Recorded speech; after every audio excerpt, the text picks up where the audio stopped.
Bienvenue sur Vibes Manifest. Le podcast est dédié au bien-être, à la spiritualité et au développement personnel. Dans cet épisode spécial, je vous invite à découvrir des experts passionnés qui partagent leur savoir, leurs expériences et leurs outils pour vous aider à cultiver une vie pleine de sens et d'alignement. Que vous soyez en quête d'inspiration, de conseils pratiques ou d'une nouvelle perspective, eh bien vous êtes au bon endroit. Installez-vous confortablement et laissez-vous guider par ces échanges lumineux.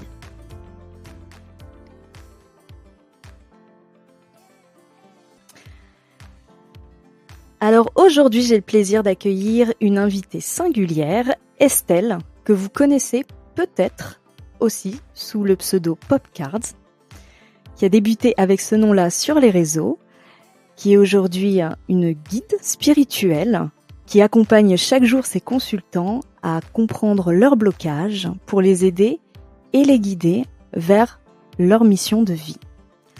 Alors grâce à son approche singulière, eh bien Estelle, c'est une femme forte, battante, qui a traversé elle-même de grands bouleversements personnels. Et je crois que ces épreuves l'ont poussée à se réaligner profondément avec sa propre mission de vie à elle, celle d'accompagner les autres. Portée par ses guides, elle a trouvé en elle une force, une clarté, d'offrir aussi des soins énergétiques puissants et un accompagnement holistique.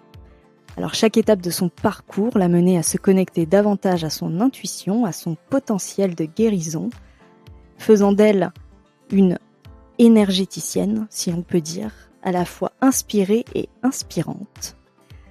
Elle aide ses consultants à surmonter donc leur blocage énergétique mais aussi émotionnel, tout en les accompagnant sur leur chemin spirituel. Dans cet épisode, elle va partager avec nous son parcours vers la spiritualité, un parcours qui, on peut le dire, n'est pas toujours simple, facile, même quand c'est nous qui accompagnons. Elle va nous faire découvrir son approche personnelle des soins qu'elle prodigue avec grande bienveillance. Elle utilise plusieurs outils, dont la cartomancie, qu'elle va nous expliquer. Et elle transmet des guidances à travers tout un panel de supports divers et variés. Grâce à ça, elle apporte un éclairage apaisant, lumineux et complet envers ses consultants. Elle a l'extrême gentillesse d'accepter d'être la toute première invitée de cette saison du podcast. Alors quelle pression pour moi, pour elle, ce lancement d'invité. Mais en tout cas, je la remercie énormément. Donc préparez-vous à un échange riche en émotions, en révélations, en sagesse spirituelle. Bonjour Estelle et ravie de t'accueillir dans cet épisode spécial du podcast. Merci d'avoir accepté encore une fois. Et dis-moi si cette présentation synthétique est assez juste. Déjà, bonjour tout le monde. Et tu veux déjà me faire pleurer ? Moi, je suis sensible. Je pense que c'est fou. C'est la première fois qu'on me résume comme ça et je trouve ça très très juste. Donc, merci beaucoup. Je pense que je vais la noter. Je vais Je fais un copier-coller, je te l'envoie. C'est ça. Tu mets ça dans ta bio, c'est un peu long. C'est bon. Alors moi, j'avais vraiment à cœur de te recevoir parce que ça fait plusieurs mois, je dirais même années maintenant, que je te suis. Moi, je t'ai découvert sur TikTok notamment. Sur les lives, je crois, non ? Plutôt active. Sur les lives, exactement. C'est l'époque où j'en faisais beaucoup. Ouais, tout à fait. Et ta pratique, alors déjà il y a évidemment ton approche et puis toute l'énergie que tu peux dégager, que je trouve qui est extrêmement bienveillante, douce, mais aussi pleine d'énergie, de peps, c'est vraiment agréable. Ça change de certains autres qu'on peut voir. Personne. T'as raison. C'est gentil, je tiens à ne pas être bannie. Mais en tout cas, voilà, j'avais à cœur de t'avoir parce qu'en fait, moi, ce que j'aime aussi, c'est que tu partages. Alors, je parle beaucoup, mais après, Estelle, vous inquiétez pas. Vous en faites pas. Pour ceux qui me connaissent, j'ai un bon débit. Moi, ce que je voulais dire, c'est que j'aime ce que tu partages comme contenu, alors évidemment dans ta pratique, mais aussi personnel. C'est-à-dire que, je le disais un petit peu dans ton résumé, voilà, tu as fait face à certains événements sans jamais t'étendre sur ce que c'était, mais en montrant que il y avait aussi un parcours, qu'il pouvait y avoir aussi des difficultés, et que finalement toi ça t'a servi, enfin t'as rebondi de ces expériences-là pour te construire autant personnellement que après dans ta pratique d'accompagnement. C'est surtout quand je fais ça, c'est pour dire aux autres que déjà on est tous dans le même sas, on a toujours on est venus tous pour expérimenter quelque chose, donc en fait il y a pas de différence significative en fait entre moi et les autres, en tout cas je le vois comme ça, et que si j'ai pu faire preuve de résilience et j'ai pu comprendre, il y a des personnes aussi qui peuvent le faire. Après j'ai conscience que chacun a son parcours, a ses traumas, c'est aussi son regard sur la vie, et que ça demande aussi de la volonté de soi. Et c'est ça que je veux transmettre, de dire que si on a la volonté et qu'on est entouré des bonnes personnes, c'est-à-dire qu'on arrive à être attiré, inspiré, se poser les bonnes questions, pour moi il y a l'espoir que les choses deviennent plus douces. Ça veut pas dire qu'on évite les problèmes, mais c'est qu'on sera moins dans la résistance, et du coup ça sera plus léger à vivre, et aussi on revivra pas les mêmes choses finalement, parce qu'on s'ouvre à de la nouveauté, comme qui dirait. Donc voilà. Puis il y a quelque chose en commun, en tout cas moi j'ai tiré ce lien-là en commun avec les personnes que j'ai voulu inviter, c'est une forme d'authenticité en fait. De dire comme tu dis, on est tous pareils, on est tous dans le même et peut-être que on est là, qu'on guide, qu'on donne des conseils, qu'on a des connaissances un peu plus avancées dans certains domaines, mais finalement on traverse tous les mêmes tempêtes. Et c'est super intéressant ce que tu dis, parce que même dans mon parcours spirituel, ça c'est quelque chose qui a été aussi une étape à franchir pour moi. Cet aspect philosophie, la foi, m'intéresser à toutes ces choses, ça a toujours fait partie de moi, même enfant. J'étais entourée, mais tu sais, on a toujours un peu je me sentais toujours un peu bizarre. Enfin, j'avais toujours ce côté-là, je pense. Maintenant, avec tous les outils que j'ai eus et cette connaissance que j'ai par rapport à mon âme et mon parcours de vie, donc oui, je sais que je suis effectivement venue pour guider, mais c'est difficile déjà de le prendre, ce rôle, et surtout quand t'es jeune, parce que tu te dis qu'est-ce que t'as vécu, tu vois, qu'est-ce que je vais apporter aux gens, c'est quoi la légitimité, et puis pour que ça s'ouvre aujourd'hui, moi je suis passée du coup par une phase de burn-out, et ce burn-out c'était tout le personnage que j'avais mis en place, et parce que j'ai dû le faire pour survivre. Et en fait j'ai dû abandonner ça, tu vois. Donc quand je suis arrivée je me dis ok, c'est bon, finalement j'y vais, j'ouvre un peu la porte de la spiritualité, qu'est-ce qui se passe. Bon, après dans mon parcours j'ai toujours rencontré des gens qui m'ont ramené à ça, ça c'est vraiment la ligne directive de ma vie. Mais quand j'ai dit ok, je me mets sur les réseaux, ok, je m'ouvre à ça, moi je croyais que les gens ils étaient comme moi, tu vois. Et en fait je suis tombée de 1000 étages, et je me suis dit ah non, en fait non, en fait l'ego il est toujours là. Donc en gros c'est quoi la différence, mis à part que là il y a des gens qui font de la magie, c'est pire du coup pour moi, parce ils font du mal en conscience. Du coup, je me suis dit, est-ce que je fais la chasse à la sorcière, ou est-ce que je me concentre à développer ma vision? Et peut-être, effectivement, ça va me demander plus de courage, et tu vois, d'aller dans cette démarche-là d'authenticité. Même avec, du coup, les gens que tu rencontres. Moi, mes copines aujourd'hui qui sont énergéticiennes, carto, médium et tout ça, qui est la même chose au final, mais c'est dur aussi de dire à ces personnes-là au début que toi ça va pas, alors que t'as accès à des informations, accès à des choses qui te dit pourquoi moi c'est bloqué. Et en fait, quand j'ai commencé à comprendre qu'on était tous dans le même bateau, qu'on vivait tous ces mêmes difficultés, et c'est mes copines qui m'ont fait accepter ça, je me dis ah ouais, en fait elle fait preuve de vulnérabilité avec moi, donc c'est ok, moi aussi je peux le faire. Et donc du coup, tu vois, en cascade, l'histoire du colibri, pour moi c'est l'histoire de la spiritualité aussi. C'est on me montre, je prends, je m'inspire, Et du coup, je refais. Et du coup, ça peut changer aussi la vie d'autres personnes, comme ça l'a fait pour moi, tu vois. Donc, ouais, voilà. complètement. En fait, c'est une histoire de s'accorder le Exactement. droit, quoi. C'est pas parce que on est censé avoir l'étiquette. C'est ça. C'est des étiquettes, en fait. L'étiquette de guide spirituel ou mentor spirituel. On n'a pas le droit de se tromper, déjà. C'est les termes qui reviennent. De se dire ouais, non, mais si moi je montre que je vais pas bien, je vais perdre ma légitimité, les gens vont plus croire que. C'est un peu comme moi quand je donne des conseils manifestation, mais toi t'as tout manifesté dans ta vie. Non. J'attends le million. Parce que moi-même j'ai mes propres. Moi-même j'ai mes propres blocages. C'est ça que j'explique, c'est qu'en fait on est tous tellement différents que oui, nous on a les apports, les connaissances, et puis on peut les partager, les diffuser et accompagner. Et puis quand tu accompagnes, tu as un autre regard sur les gens, tu vois les choses clairement, alors que quand toi, tu as la tête dans le guidon sur tes propres blocages à toi, c'est complètement différent et tu as toi-même besoin d'être accompagné. Et c'est accepter aussi le fait que, oui, moi aussi, je peux avoir besoin d'aide et je peux le demander et c'est OK. Ouais. Et puis aussi de trouver ça... Alors, pour moi, le métier de l'énergétique, comme tous les métiers, pour moi, en fait, la spiritualité, elle est partout.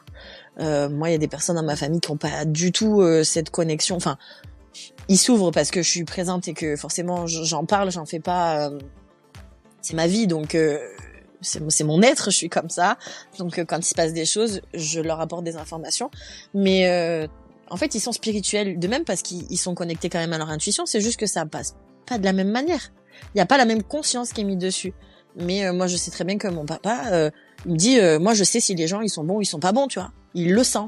Il s'est jamais posé la question de savoir si c'est vrai ou pas. Il a confiance en ça. Et je dis, mais tu es connecté à ton intuition. C'est juste que moi, je le développe et je l'explique. Mais tu le vis et c'est ça, tu vois. Il y a plein de choses. C'est que de base, on est tous de toute façon des êtres spirituels qui faisons une expérience d'incarnation humaine. Mais effectivement, du coup, il y en a, avec les expériences de vie, avec les différentes incarnations qu'on a eues, qui sont plus aptes, plus sensibles à ça. Mais tout le monde a des capacités. Ouais. Il y a plein de choses que j'ai envie de dire là, donc. Écoute, vas-y. Non, mais c'est parce que ça me fait penser à la fois. Moi, j'ai l'émotion principale qui s'est passée quand j'ai eu le burn-out, c'était la colère et la tristesse. Parce que c'est deux émotions que je voulais absolument pas ressentir. Donc, moi, je voulais... Et puis, je pense, été éduquée aussi comme ça, tu vois. Faut garder les apparences, faut toujours se tenir bien, etc. Il y avait une exigence à travers ça. Je pense qu'être un profil assez solaire, mais à l'intérieur, du coup, je ne laissais pas sortir cette colère et cette tristesse parce que je pense que ça pouvait pas être accueilli à l'extérieur. Du coup, on a mis des couches, tu vois.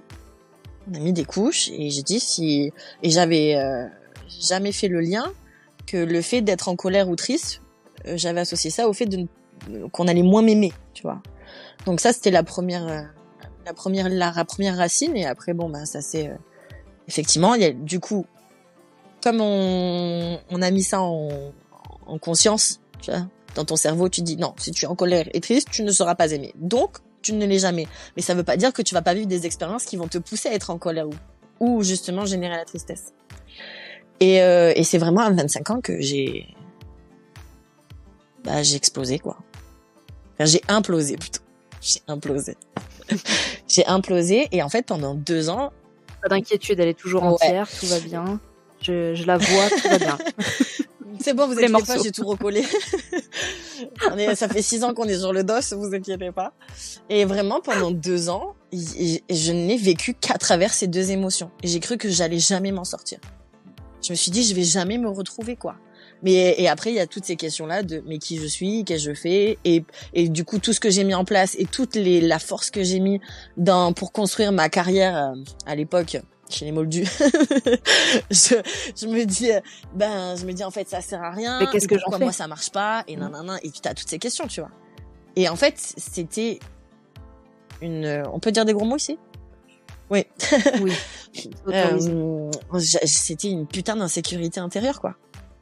Alors oui, évidemment qu'il y a les fils par rapport à la famille, le père, la mère, ma situation familiale, etc. Mais la réalité du moment, la Estelle du moment de 25 ans, c'est qu'elle était effrayée de vivre, en fait, tu vois.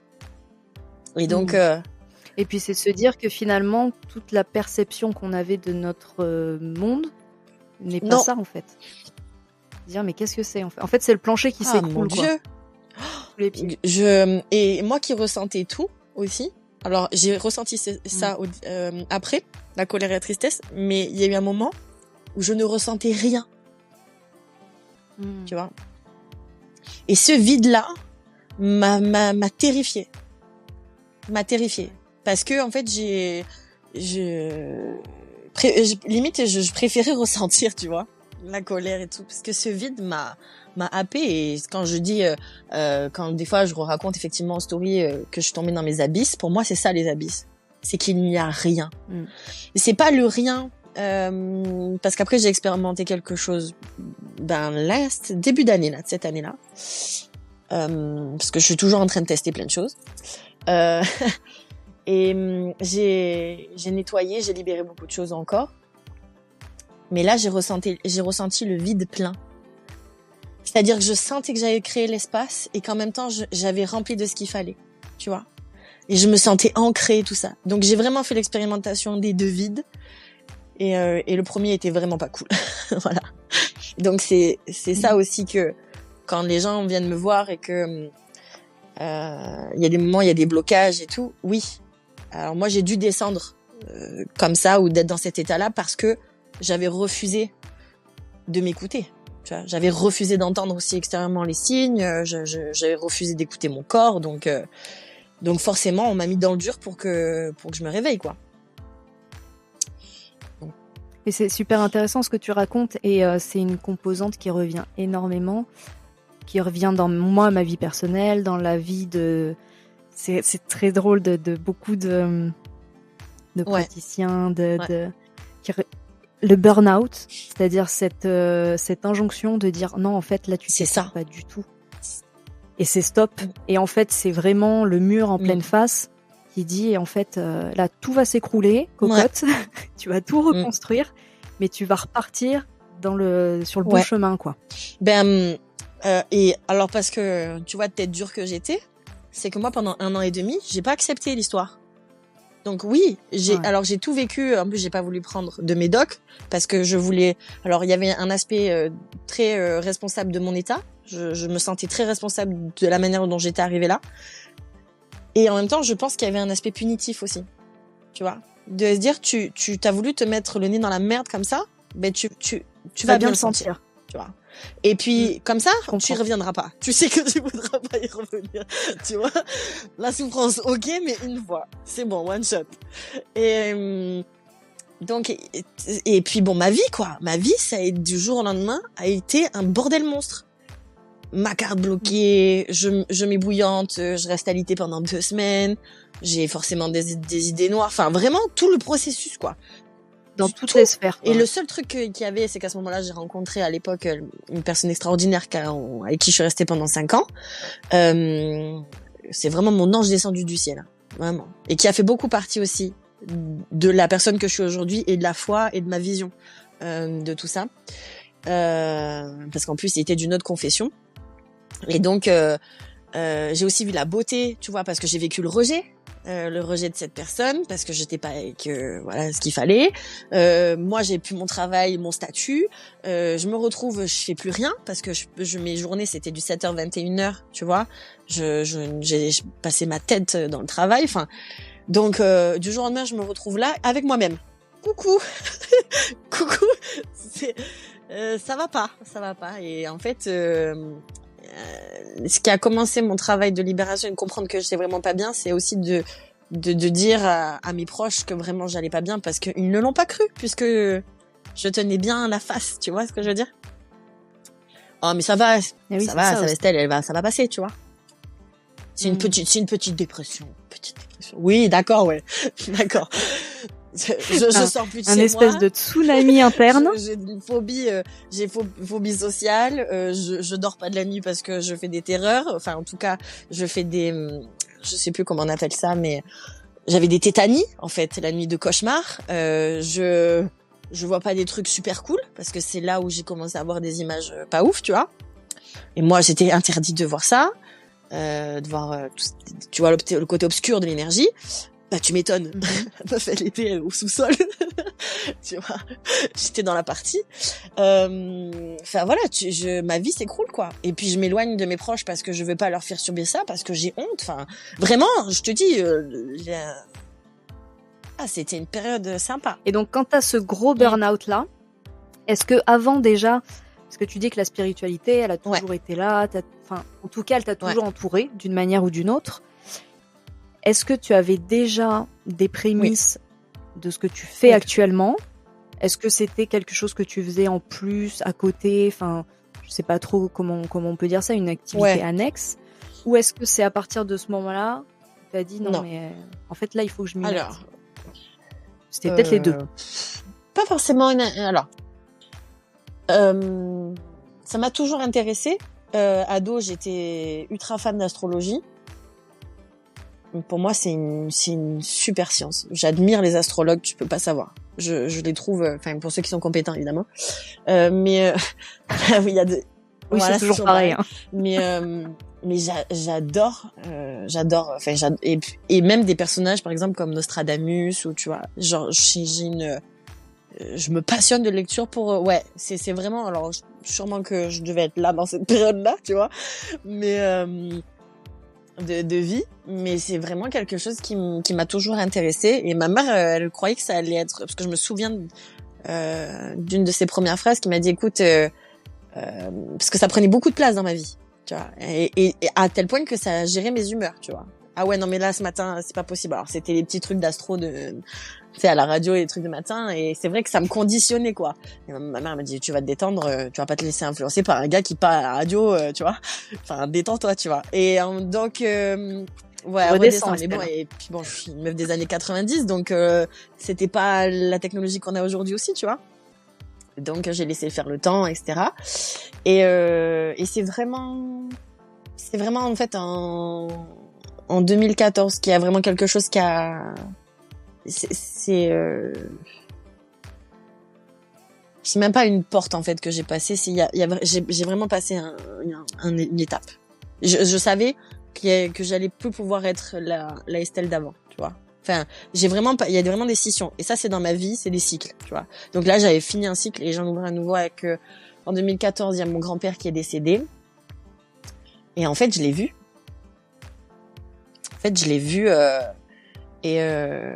Alors c'est une histoire qui me touche toujours autant, même 10 ans après, tu vois, parce que c'est là que j'ai compris qu'il y avait autre chose. Et c'est souvent comme ça que ça se passe aussi, hein, pour ceux qui ont la médiumnité qui réfute. C'est surtout que la magie du truc, c'est que oui, c'est mon grand-père, mais c'est pas mon grand-père biologique, tu vois. Donc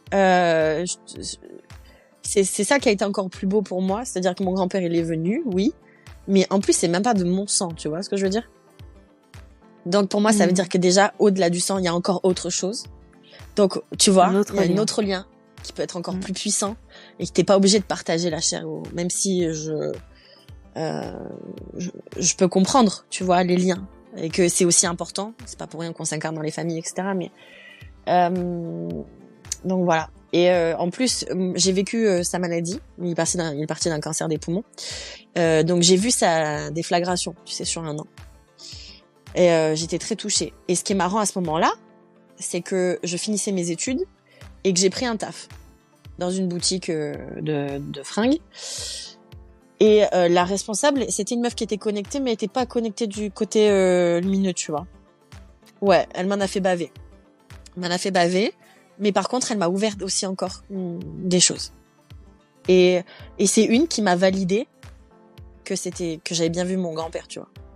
Donc, tu vois, l'un dans l'autre, Il y a jamais trop de mauvais, trop de bons. Enfin, tu vois ce que je veux dire, c'est toujours Non, de équilibré. toute façon, toutes les expériences sont formatrices. Et ce que j'ai trouvé beau, c'est que, pour l'anecdote, c'est que mon papy est né du coup le 8 septembre. Il est parti un 8 janvier et moi je l'ai vu le 8 février. Tu vois. Et jour de pleine lune en plus. Voilà. Et donc la scène et tout, et en fait tout ce qui se passe dans le rêve, faut savoir que moi je suis très très connectée à mes rêves et je fais beaucoup d'interprétation de mes rêves et tout ça. Donc je sais quand il y a sur le plan sur lequel je suis, tu vois. Si juste mon âme elle est partie faire un voyage, est allée s'amuser, ou s'il y a vraiment quelque chose qui vient se passer, j'ai un message, tu vois. Et donc je l'ai vu et je l'accompagne dans mon rêve pour voir ma grand-mère et qui était, tu vois, dans une petite salle dans un fauteuil avec une lampe, tu sais, qui tombe un peu sur sa tête. Et je lui dis, regarde, il est là. Et elle me dit, Estelle, elle me dit, arrête, s'il te plaît. Arrête. J'ai dit, mais mamie, il est là. Tu sais, ma grand-mère, c'est un fort caractère dans la vraie vie. Hein. Et donc, et je comprends, en fait. Mon grand-père fait ça, tu sais, met ma main sous mon bras, et je comprends qu'il y a que moi qui le vois. Donc, je pars avec lui, je dis, bon, alors, comment c'est de l'autre côté? Comment ça se passe? Est-ce que t'es bien? Tu sais, il me sourit. Et en plus, je le vois pas comme il est parti, je le vois quand il a 40 ans. Je le vois saper comme jamais, tu vois, avec un pantalon sous sa meilleure forme. Je le vois avec son petit pantalon pas de def. Petite chemise, tu vois, je l'ai vu, il était beau, quoi, tu vois. Et donc, tu sais, je lui dis, bon, tu veux boire un truc? Genre, tu veux boire de l'eau? Ah, mais moi, tu vois ce que je veux dire, c'est la vraie vie, quoi. Et en fait, il part, il vient vers moi, tu sais, il me met son bras autour de mon épaule. Et là, il me dit un truc et je m'effondre en larmes. Et ensuite, il part et je vois, en fait, l'arche de la maison qui se transforme en lumière, tu vois. Et je vois, en fait, qu'il part dans la lumière. Donc, du coup, je me suis dit, ok, donc il a été malade parce que moi, ma hantise, c'était qu'il reste bloqué. Tu sais, il avait des problèmes avec l'alcool et du coup, il fumait des petites cigarettes, enfin, cigario, je sais pas quoi. Donc, du coup, je me suis dit, il va rester bloqué. Il est parti, il était pas bien. Comment? Parce que moi, j'avais vu entre-temps le film No Solar avec le purgatoire. Donc, quand tu règles pas les trucs, tu vas au purgatoire. Moi, je me suis dit, quelle angoisse. Tu vois ce que je veux dire? Il y a la machine qui s'était mise en place. Et en fait, quand je le vois partir à la lumière, je me dis, ok. Donc, c'est quoi? Qu'est-ce qui se passe de l'autre côté? Et c'est là que j'ai commencé à faire mes recherches. Bon, après, ça a été un deuil qui a été très dur. Je lui parlais tout le temps. Pendant 6 mois, je lui parlais dans ma voiture. Je parlais... Je me prenais pour une folle, tu sais. Mais en fait, ça me faisait du bien. Fallait mettre l'écouteur. Ouais. Non, à l'époque, il n'y avait pas. Non, mais je suis en Bluetooth. Non, il y a 10 piges, il n'y avait pas encore. C'était l'iPhone 4, tu vois. Donc, non. Et en fait, c'est là que j'ai découvert les pierres. Ma mère m'avait déjà emmené chez les magnétiseurs et tout, donc j'avais. T'avais déjà une approche, mais t'as été un tout petit peu mais je comprenais pas ce qui se passait. Hein. Souvent j'étais mal en sortant. J'avais l'impression d'être dans un bateau. Ça n'a pas changé quand j'ai des forts soins. Enfin, les soins que je reçois sont très forts. J'ai toujours cette sensation de bateau. Mais donc voilà, j'ai les soins énergétiques ont commencé ici, et c'est surtout que j'ai commencé à écouter, à aller chercher des infos. Et donc la première personne qui a eu un gros impact dans ma vie, c'est Lucille, enfin aka Lumineuse, tu sais, sur les réseaux. Et elle, et encore aujourd'hui, souvent quand j'ai des pertes d'espoir et je me dis mais qu'est-ce que enfin quand tu veux. Ouais, c'est une personne ressource. Ouais. Et elle m'apaise direct. Et je me dis ok, c'est bon en fait, ça va. Ok. Vas-y, on reprend notre petit chemin, moment présent, on y repart, tu vois. Et donc voilà. Donc oui, en fait, depuis toujours. Et donc, j'ai digressé. C'est pas grave. Mais déjà, merci pour l'anecdote. Ah ouais. Elle est super forte et c'est gentil de l'avoir partagée avec nous. Ouais. Parce que c'est quand même intime, c'est personnel. Et en même temps, on comprend, quoi. Que là, ça a été un déclencheur. Quelle force. Après, je vous ai pas dit ce qu'il m'a dit, mais c'est parce que non, mais ça nous regarde pas. Mais déjà, en fait, même dans ce qu'il m'a dit, en fait, c'est qu'il y a quelque chose vraiment qui s'est ouvert. Tu vois, j'étais, de toute façon, je me suis réveillée en larmes, tu vois. J'ai dit à ma mère, j'ai dit maman, je l'ai vu, genre j'étais sous un état de choc, tu vois. Et tu dis que tu as du coup cette facilité, on peut appeler ça des voyages astrales. Ouais, astro. C'est-à-dire que c'est ton âme qui part dans d'autres dimensions. Ouais. Est-ce que ça, c'est quelque chose, alors déjà de 1, qui t'a effrayé quand ça t'est arrivé les premières fois? Est-ce que c'est quelque chose que tu as travaillé? Non. Et est-ce que c'est quelque chose que tu arrives à maîtriser? Ou ça arrive vraiment pour la troisième moyennement. Je vais juste te dire un autre truc par rapport à du coup à cette année-là. Il y a beaucoup de choses qui se sont passées aussi par rapport à l'éveil, parce que du coup mon grand-père est parti, mais entre-temps, quelques années avant, j'ai failli perdre mon premier amour dans un accident de voiture. En fait, la mort pendant ces de 2012 à 2014, la mort était très présente autour de moi. Et en 2014, j'ai perdu aussi ma chatoune, que ça faisait 19 ans qu'elle était avec moi, tu vois. Pareil, mais enfin, elle est partie de maladie. Genre, et j'ai pas réussi moi à l'amener. Du coup, c'est ma mère qui l'avait amenée, donc je m'en voulais, tu sais. Donc il y a plein de choses comme ça. En fait, ça a réveillé des questions en moi. Et c'est en 2014, c'est l'année où j'ai acheté mon premier oracle, parce que du coup, j'ai rencontré, à l'époque, je faisais de la danse. J'ai rencontré dans ce cours de danse une personne qui m'a accompagnée pendant beaucoup d'années. Aussi sur cette ouverture là, tu vois. Donc cette année 2014, elle a été vraiment je te dis, il y a eu un avant et un après. Voilà. Pour les voyages astro, alors c'est marrant que tu m'en parles maintenant, parce que c'est que cette année que j'ai compris ce que je faisais avec mes rêves, parce que en fait, j'ai toujours été j'ai toujours une très très grande imagination, que du coup l'imaginaire en fait, c'est que de la visualisation. On en a parlé toutes les deux en plus. Et donc pour moi, c'est quelque chose qui est naturel. En vrai, c'est mon premier canal, la visualisation. Et le deuxième canal, c'est la clairsentience, par le corps. Et après, voilà. Donc, même quand je fais des soins, ou que je fais des guidances, ou que je vois les personnes, ça me parle toujours en images. J'ai toujours des couleurs, des images. J'ai des scènes, genre, c'est comme un rébut, tu vois, mais que je sais que je vais traduire. Enfin, donc je sais que quand j'ai ça qui arrive, je sais qu'est-ce que ça veut dire dans mon palais mental, tu vois. Ouais, c'est hyper intéressant. Ouais. Donc, si tu veux, moi, c'est un peu en autodidacte, j'ai pas vraiment de mots, je me suis jamais posé la question. Et oui, c'est quelque chose qui est un peu naturel, qui est intuitif, quoi. Mais totalement. J'ai une facilité à rentrer, genre quand j'ai commencé les méditations, qu'on disait créer un temple intérieur, t'inquiète, moi mon temple... Allez, trop bien. Ah, moi j'ai un pays, hein, je te le dis.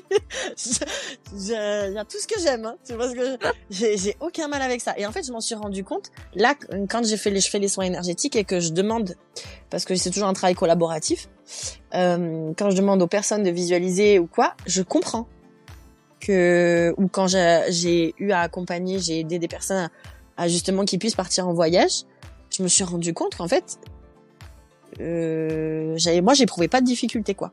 Tu comprends? Je me dis, mais pourquoi ça marche pas? J'étais là, mais c'est facile, tu vois. Pas du tout. Parce que ça ne fonctionne pas sur tout le monde. Voilà. Parce que tout le monde n'arrive pas à faire ça. Qu'est-ce que c'est que cette histoire? Qu'est-ce que c'est que cette histoire? Moi, je pensais que c'était, que ça faisait partie de tout le monde. C'est pour ça, tu vois, qu'il y a beaucoup de choses encore aussi à déconstruire. Oui, en fait, toi, tu t'es construit avec l'idée que c'était accessible à tous facilement. Ouais. Et qu'en fait, non. Non.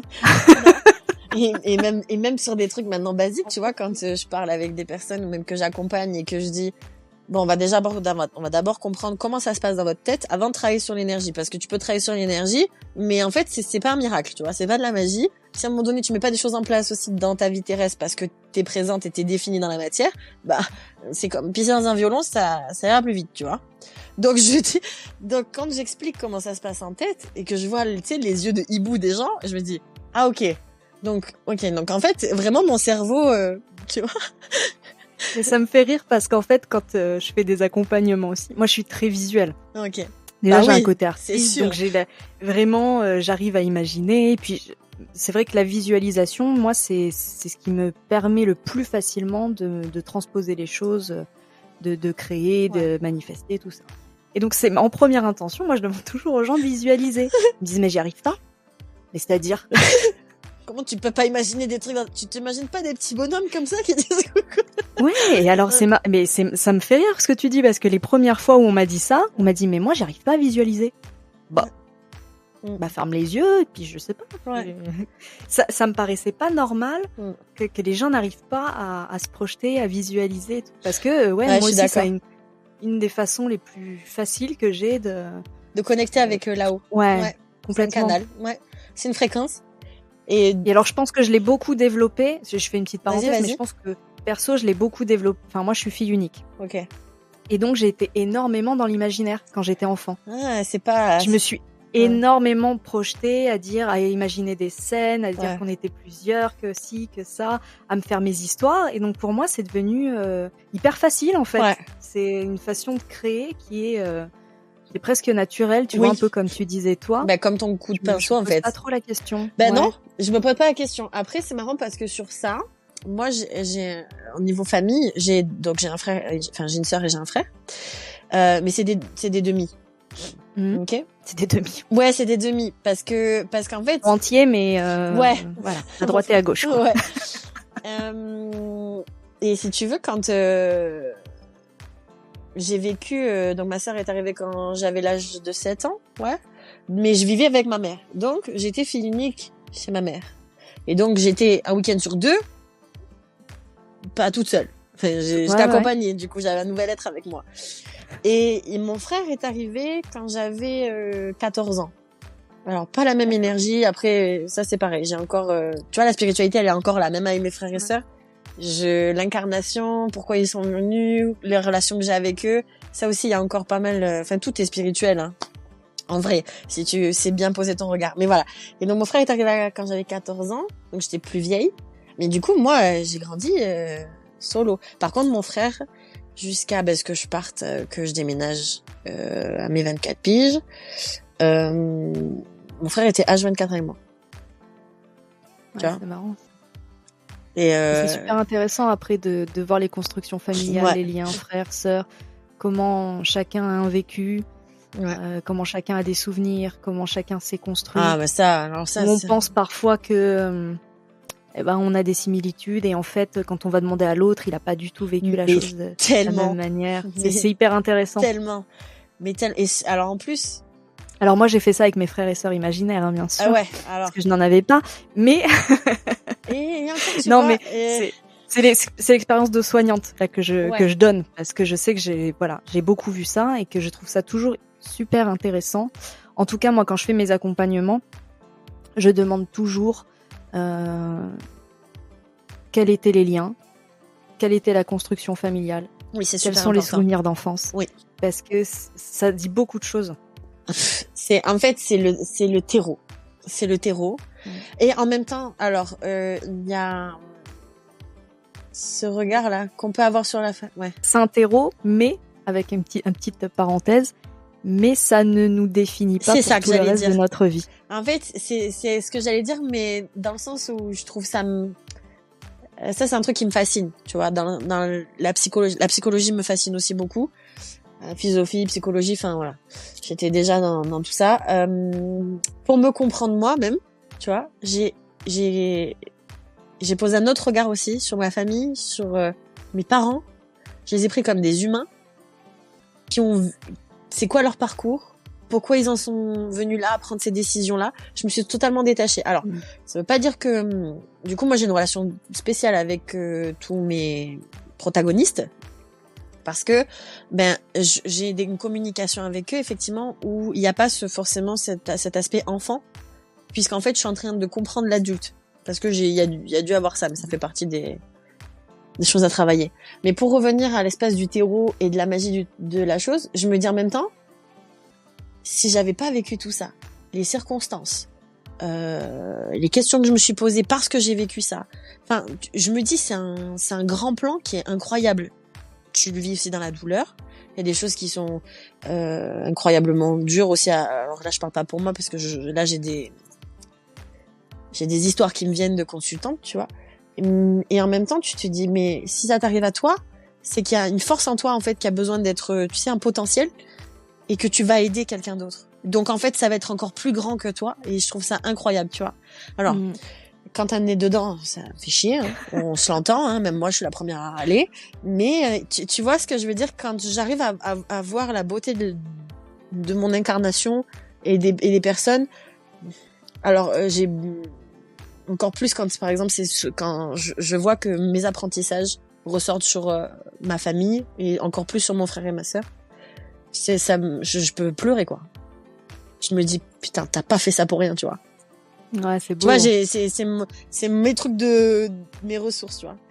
Alors même quand je vois avec mes clientes ou enfin mes consultantes ou que je croise quelqu'un dans la rue et qu'on discute et que je sens que ça l'a apaisé, je me dis, tu vois, toi t'as compris, t'as compris ce que c'était l'apaisement. Du coup, les gens, tu vois, ça y est, ils ont enfin la capacité de pouvoir un petit peu ressentir, tu vois.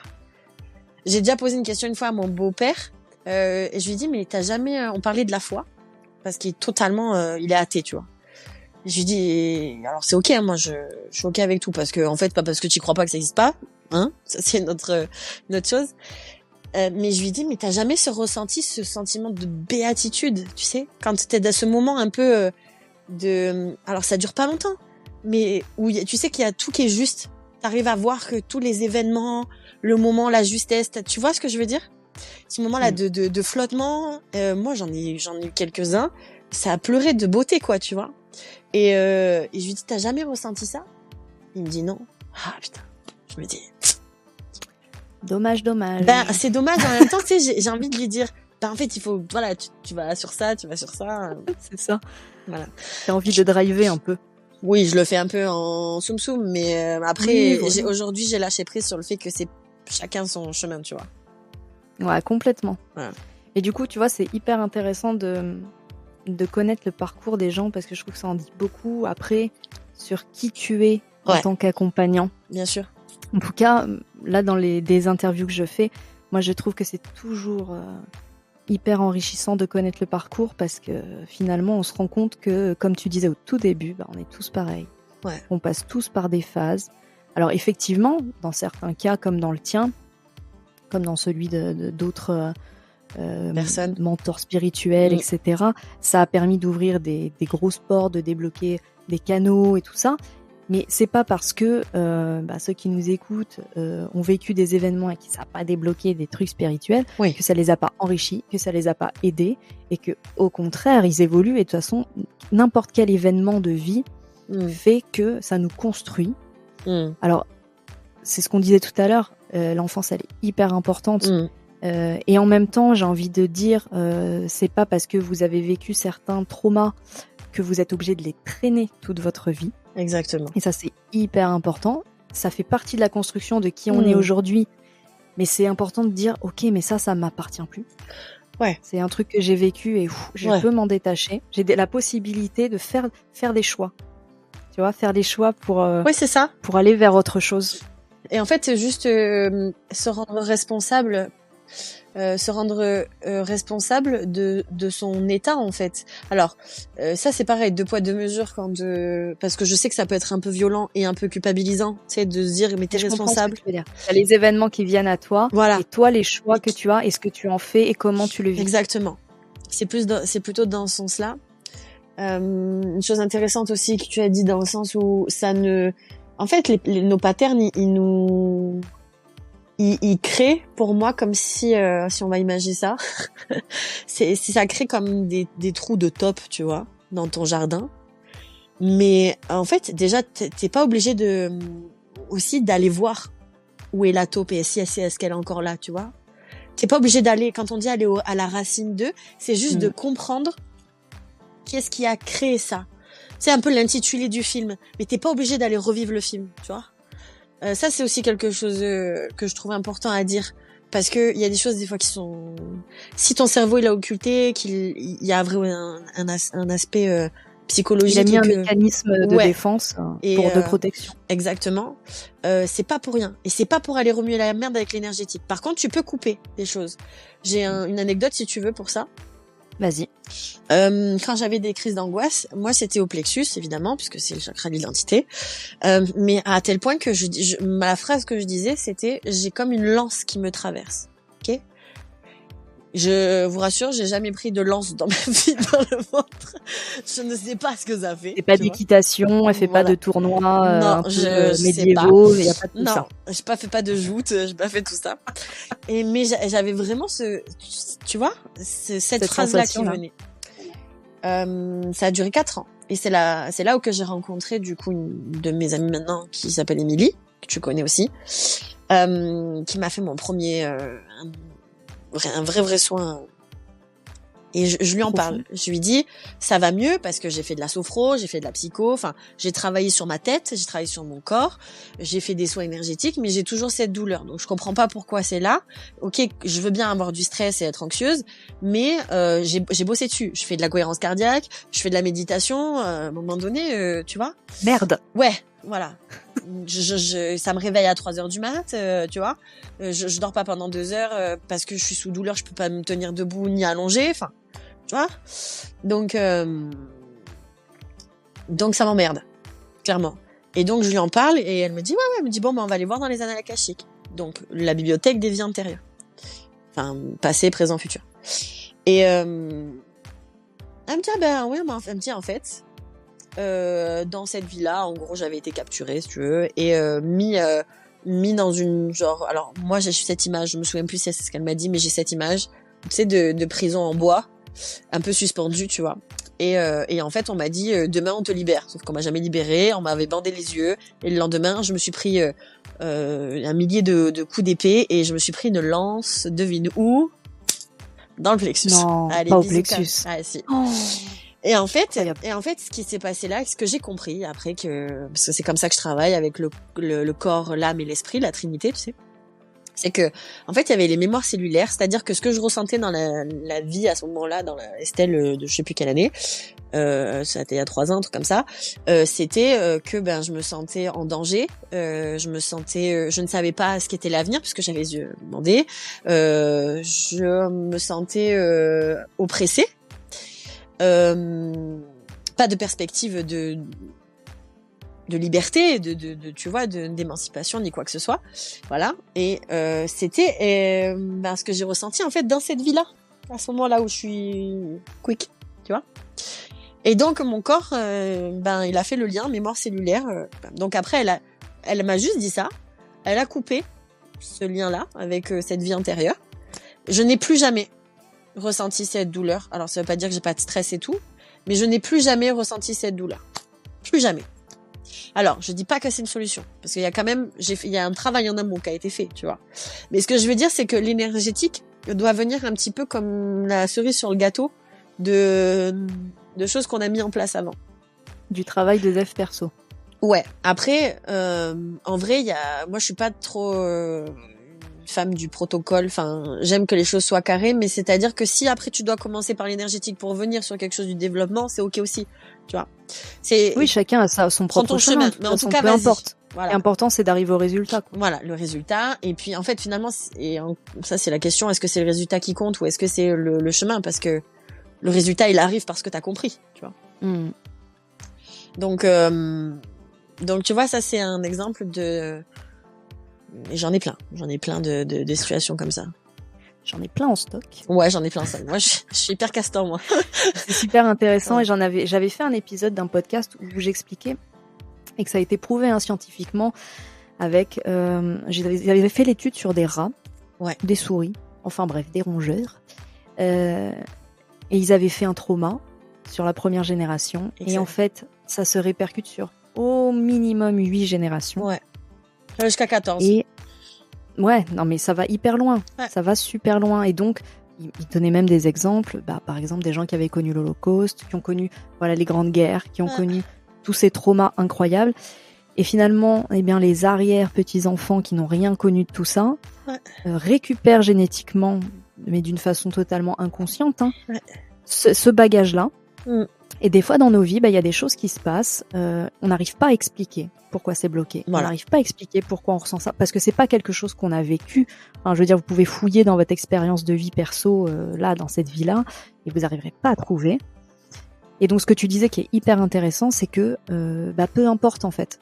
Peu importe d'essayer parce qu'on peut pas toujours aller fouiller dans les générations avant, qu'est-ce qui s'est passé. Puis il y en a qui veulent pas dire. Et puis c'est même pas très intéressant au final. Alors si ça vous amuse, faites-le, c'est voilà. Mais ce qui est important là, c'est d'arriver à vivre sa propre expérience de vie sans traîner les autres bagages. Que chacun ait ses propres bagages en fait. Et du coup, c'est intéressant aussi dans l'énergétique d'arriver à se dire, oui, bah on peut couper ce lien-là sans forcément s'embarrasser. Et même avec soi. Enfin, c'est-à-dire que on est venu s'incarner, il y a tellement d'infos. Même là, même moi, des fois, j'ai l'impression de savoir plein de trucs et en fait, je me rends compte que plus je sais, plus je sais rien, tu vois. Et c'est ça qui est cool aussi parce que ça me galvanise et je me dis c'est incroyable et j'aurais peut-être pas de toute cette vie pour comprendre. Bon, après, j'en ai eu beaucoup où il y avait déjà des connaissances, donc ça c'est pareil. Tu vois, il y a tes vies antérieures à toi, t'es aussi tes connaissances bénéfiques, tu vois. Moi, j'ai compris ça aussi par le biais de choses négatives au début. Tu veux une autre anecdote? Allez. Alors, j'avais 20 ans. Donc là, ben, tu sors, tu sais, c'est l'école. Enfin, non, là, je travaillais.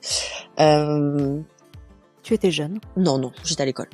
Voilà, mais tu sais, voilà, tu sors, t'as tes potes, t'as les substances, les machins et tout. Moi, j'étais une grande flippée de ça. Moi, je me suis dit, si je prends un truc, je vais rester bloquée, c'est sûr. Ouais. Donc j'ai à part la cigarette et l'alcool, tu vois, ce qui est un basique, qui est un fléau quand même, mais qui est un basique. Je veux dire tout ce qui était au-dessus de ça, moi j'ai jamais pris. Tu l'as interdit. Jamais. Et j'étais une flippée de ça, tu vois. Flippée. Et ma mère, elle me disait, ma fille, elle va me mentir, tu vois. Et je disais non. J'ai dit, je te promets que jamais je n'essaierai parce que j'ai peur de ça.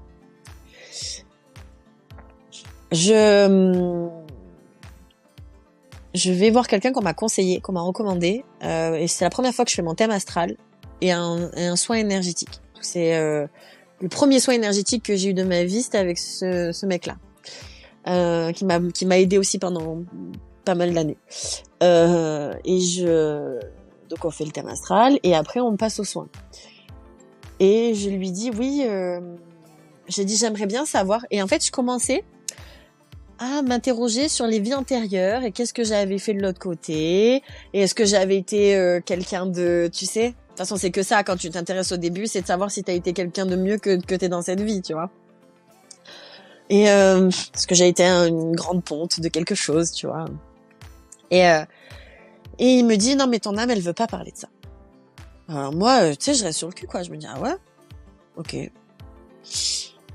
Et je sais plus si je lui parle de cette peur-là, en l'occurrence, mais en sortant du soin, qui a été très très dur. Pareil, moi, j'ai très très bloqué au niveau du plexus et tout. Donc je ressors déjà, je suis en larmes. Tu vois, je suis vidée et en larmes. Il me regarde, il me dit bon, il me dit ton âme, elle a bien voulu communiquer sur quelque chose qui aujourd'hui te travaille. Donc je crois que je lui en avais pas parlé. Et il me dit en fait. Là, au moment où je fais le soin, ce que j'ai nettoyé, c'est une vie où je suis morte d'une overdose. Et de troubles psychologiques. Ma passion dans cette vie, c'est la psychologie et absolument pas les drogues, tu vois ce que je veux dire? Et en fait, c'est là où, tu vois ce que je veux dire? C'est des petits trucs comme ça qui m'ont dit, attends, c'est un truc de fou quand même. Ça veut dire qu'en gros, j'ai déjà les réponses en moi. Tu vois? C'est juste que je comprends pas. Il y a des trucs incroyables. Voilà. Ouais. Complètement.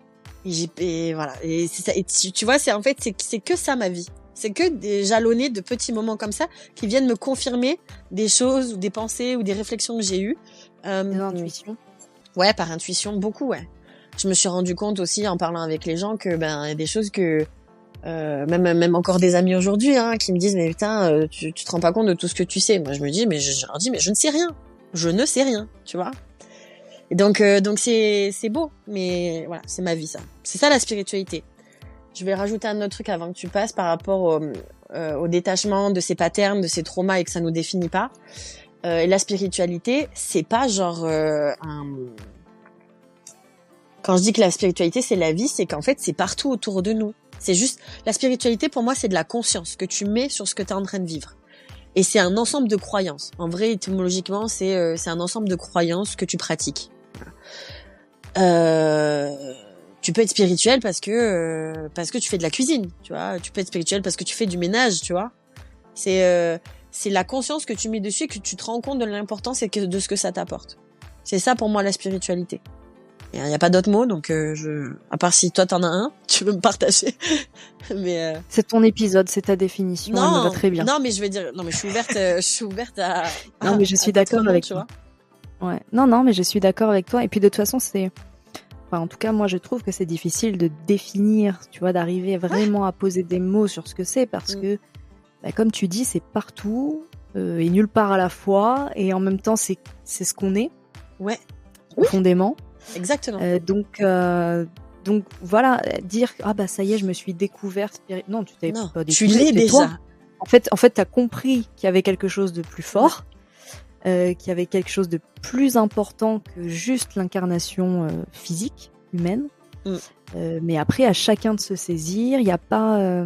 C'est ce que je répète régulièrement, soit dans les podcasts, soit j'essaie aussi de le faire sur mon compte Insta, de dire que il y a pas une vérité absolue. Exactement. Que tout est vrai, que tout est faux, que ce qui est important, c'est sa propre pratique, c'est ce qu'on fait. Et moi aussi, c'est pour ça, tu vois, par exemple, que là, cette année, je me suis dit, allez, moi, j'aime bien mon podcast et tout, mais j'ai envie d'inviter des gens parce que je trouve qu'on est tous complémentaires, qu'on apporte tous un truc. Je suis d'accord avec toi. Et après, moi, ma vision de la spiritualité, c'est de se construire sa propre spiritualité en prenant les apprentissages et les expériences de tout le monde. Oui. Et finalement, d'apporter toi-même après ta propre popote, on va dire, à l'expérience collective. Exactement. Et que toi-même, après, tu peux finalement inspirer d'autres et ainsi de suite. Oui. Et en fait, bien sûr. Voilà. Bien sûr que ma vérité n'est pas la tienne. Parce qu'on n'a pas vécu les mêmes choses, parce qu'on n'a pas le même cerveau, parce qu'on n'a pas, même si on peut, c'est comme tous les gens qui disent oui, je suis hypersensible, bien sûr, mais ton hypersensibilité n'est pas la même que la mienne. Je vais capter des choses que tu as pas captées, je vais faire attention à des détails peut-être que toi non. Bien sûr que tu vas avoir des détails que toi vont t'apporter de l'importance, moi pas du tout. Enfin, c'est aussi quelque chose, tu vois, que je répète moi quand je fais mes guidances avec les personnes qui viennent me voir. Moi, je suis pas là pour apporter des réponses. Moi, je suis là pour, en tout cas, je parle de la manière dont moi je fais les choses. Hein. Ok, je sais pas toutes les cartos. Moi, je suis là pour amener à faire poser les bonnes questions aux gens. Parce que le but, pour moi, c'est l'autonomie. Comme tu l'as dit, la spiritualité, c'est de créer on a accès aux mêmes choses. Après, ça te parle pas, c'est ok, tu vois. Si ça, tu préfères parler aux arbres et moi, je préfère partir en méditation, c'est pareil.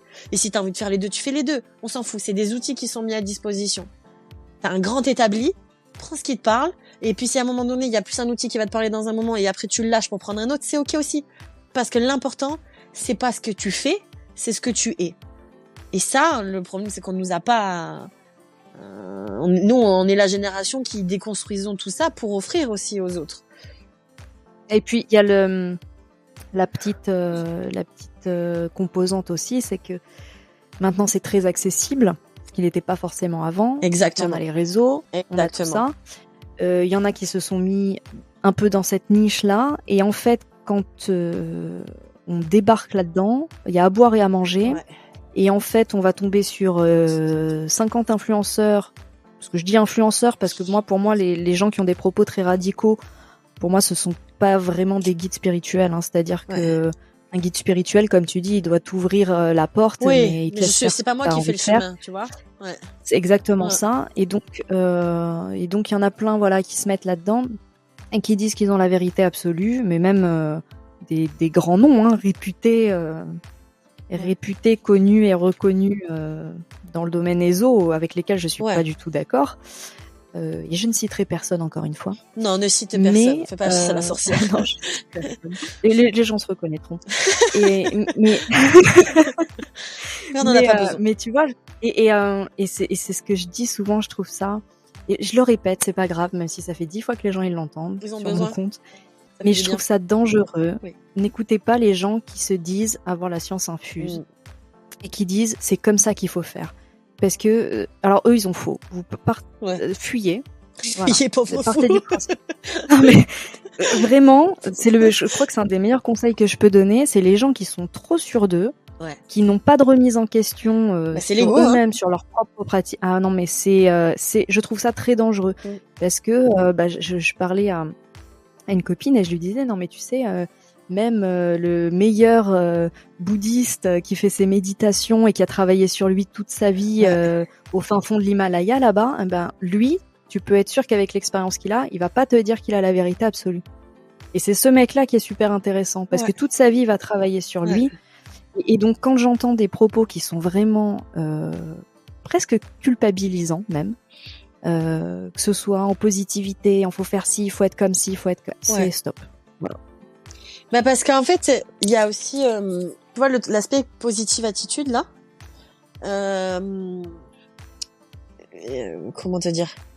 Moi, je me souviens d'une personne que j'aimais regarder parce que j'ai trouvé ses capacités extraordinaires sur les réseaux. J'aimais beaucoup la manière dont elle transmettait le message, mais dès que c'était cette personne, enfin, tu vois, qu'elle parlait d'elle-même, qui a été plus en consultation, bah, je me dis, waouh, comment ça dénote, tu vois. Alors que les messages étaient forts, les messages étaient puissants, elle faisait des contacts défunts ou des lectures d'âme, tu vois. Et je me suis dit, waouh, c'est cette dissonance entre les deux, ben, moi, elle m'a fait arrêter TikTok. Parce qu'en fait, je me disais, ben, j'ai pas ma place, tu vois. Pendant un temps, pendant 3-4 mois, j'ai arrêté. Parce que j'y allais plus du tout. Parce que je me disais, bah, en fait, je suis pas une vraie, quoi. Tu vois? Parce que je fais pas un truc comme ça, waouh, tu comprends? Je comprends. Et donc, c'est marrant parce que, ben, là, c'est à l'échelle sur un truc, enfin, sur une mission de vie, tu vois, par rapport à ce que je fais dans la matière aujourd'hui.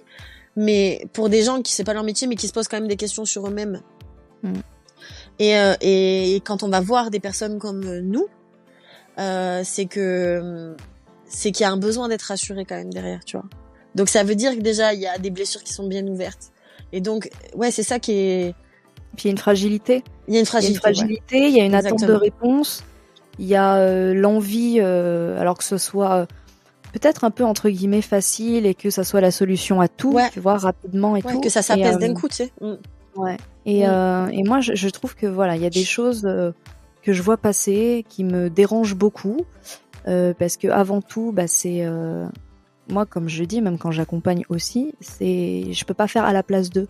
Non. C'est-à-dire que j'apporte moi mes connaissances, j'apporte mon accompagnement, j'apporte mon soutien, je peux aider avec l'hypnose, je peux aider avec des soins, mais je ne peux pas faire le travail à la place d'eux. Et si les gens attendent des tirages de cartes magiques, des vidéos, des blocages avec une pierre ou je sais pas quoi, bah arrêtez quoi. En fait, ça va durer longtemps. Ça va durer longtemps. Ça risque d'être long quoi. Ouais. Mais je trouve que voilà, c'est important de le dire. Moi en tout cas, c'est comme ça que j'arrive aussi à me dire, écoute, là j'ai affaire à quelqu'un qui est quand même bien, parce que il est pas forcément sûr de lui. Ça peut paraître paradoxal, hein. C'est vrai ce que tu dis. Mais la remise en question des professionnels, moi, elle me touche et je me dis, bah attends, si ce gars-là, ou cette nana, elle arrive à dire, écoutez, moi je suis down, ou écoutez, bah moi là dans ma pratique, je me suis questionnée. Moi je me suis remis en question. J'ai su à un moment donné que c'était bon et puis après je me suis dit, est-ce que finalement je continue? Bah du coup moi j'apporte beaucoup de légitimité à ces gens-là parce que je me dis attends, en fait ils essaient de faire au mieux, ils se posent des vraies questions et là c'est intéressant quoi. Ouais, je suis d'accord. Alors que les gourous, tu vois, qui non bah ils ont la science infuse, hein. Ils sont au taquet et tout. Voilà, moi ça me questionne beaucoup et je me dis non en fait on apprend toute notre vie quoi. C'est personne ne peut être au top du top. Et personne ne sait tout parfaitement. Et ce que je dis tout le temps, c'est que c'est ce qu'on dit à l'instant T là. Bah, peut-être que dans 3 semaines, dans un mois, dans un an, on va dire autre chose. Mais c'est pas pour autant que ce qu'on a dit là est faux. Enfin, tu vois, là à l'instant T, c'était vrai. C'est vraiment ça correspond, ce qu'on disait. Ouais. Et les gens qui changent d'avis comme ça, après, moi, ça m'interpelle. Et puis quelque part, ça me rassure un peu. Je me dis, bah du coup, ils ont bossé sur eux. S'ils arrivent à bosser sur eux, bah, ils peuvent aussi aider les autres, à mon avis, sacrément mieux, quoi. Ben, en fait, et c'est là où c'est l'aspect énergétique vient, tu vois, on revient sur cette trinité du corps, de l'âme et de l'esprit. Dans l'esprit, pour moi, il y a les émotions. Et en fait, tu te rends compte que ta perception, tout ce que tu es, n'est que régi par tes émotions. tu pourras faire ce que tu veux, hein. Même tu peux aller faire des méditations, ce que tu veux. Ce qui va te ramener ici, ce qui va te faire sentir vivante, ce qui va faire connecter avec les gens, ce qui va te faire écrire, ce qui va te faire, qui va te permettre de créer dans la matière, c'est que tes émotions. Les chanteurs, là, quand ils composent, leur meilleure chanson, c'est quand ils sont tristes, hein, tu vois. En tout cas, quand les émotions sont exacerbées. Ouais, que c'est exacerbé, qu'il y a quelque chose, il y a une ouverture, tu vois. Et je veux faire le lien avec ça par rapport au fait de faire attention effectivement à qui on écoute. On peut écouter les gens, mais pas de leur donner trop de crédit. Et qu'est-ce qui va faire que tu leur donnes trop de crédit? Déjà, c'est de savoir quand est-ce que tu es en face de cette personne, même si c'est à travers un écran, on le ressent, si ça te touche ou non. Si cette personne, elle te parle ou non. Et comment tu peux faire distinguer ça? Il faut arriver aussi à distinguer en toi tes émotions, et du coup aussi de comprendre comment fonctionne ton mental et comment tu peux donner aussi accès à ton intuition, tu vois. Et donc après, il n'y a pas meilleur, comment conseilleur dire, non, mais que le fait d'expérimenter soi-même, en fait. Mais oui, de ouf. C'est ta propre expérience après qui fait que... Ah non, mais moi, mes premières personnes que j'ai rencontrées dans ma vie, à qui je me suis liée en plus, c'est des personnes qui n'étaient pas forcément totalement dans la lumière, hein. J'ai appris beaucoup. C'est ce que j'allais dire, ça t'en a... Et le plus dur a été de se dire qu'on a aimé, qu'on a... parce qu'il y a toujours de la lumière chez les gens. Moi, même chez des gens qui peuvent avoir de la noirceur, bon, il y en a que non, mais... Il y en a que non, ils sont venus expérimenter ça, mais on va dire que 90% du temps... Et encore, je suis même pas sûre de ce pourcentage, mais en tout cas, j'ai envie de dire que la majorité, voilà, pour pas donner de chiffres, la majorité quand même quand on n'est pas bien, il y a tout, c'est juste parce qu'on n'arrive pas à avoir sa lumière, tu vois. Et donc, si déjà on se donne juste la possibilité, sans rentrer dans des livres, tu vois, ou d'apprendre, je sais pas, la magie, tu vois ce que je veux dire, tous les côtés ésotériques ou voilà. De se dire on va faire des câlins aux arbres et tout, si c'est déjà trop pour les gens, c'est ok, mais déjà juste de se dire putain, qu'est-ce que je suis en train de ressentir, tu vois, comment je me sens aujourd'hui, et est-ce que cette émotion elle est en lien avec quoi, et est-ce que je me définis à travers cette émotion, tu vois, qu'est-ce qu'elle raconte de moi, cette émotion. Déjà, si vous arrivez à vous poser ces questions là, vous y allez sur le chemin de la spiritualité, tu vois, parce que du coup vous créez l'espace. Et dans cet espace-là, c'est là où se passe la magie, l'âme qui agit. Voilà. En fait, on aurait dû juste dire ça. On a été un peu trop... Bon, on a développé un peu. On a développé, merde.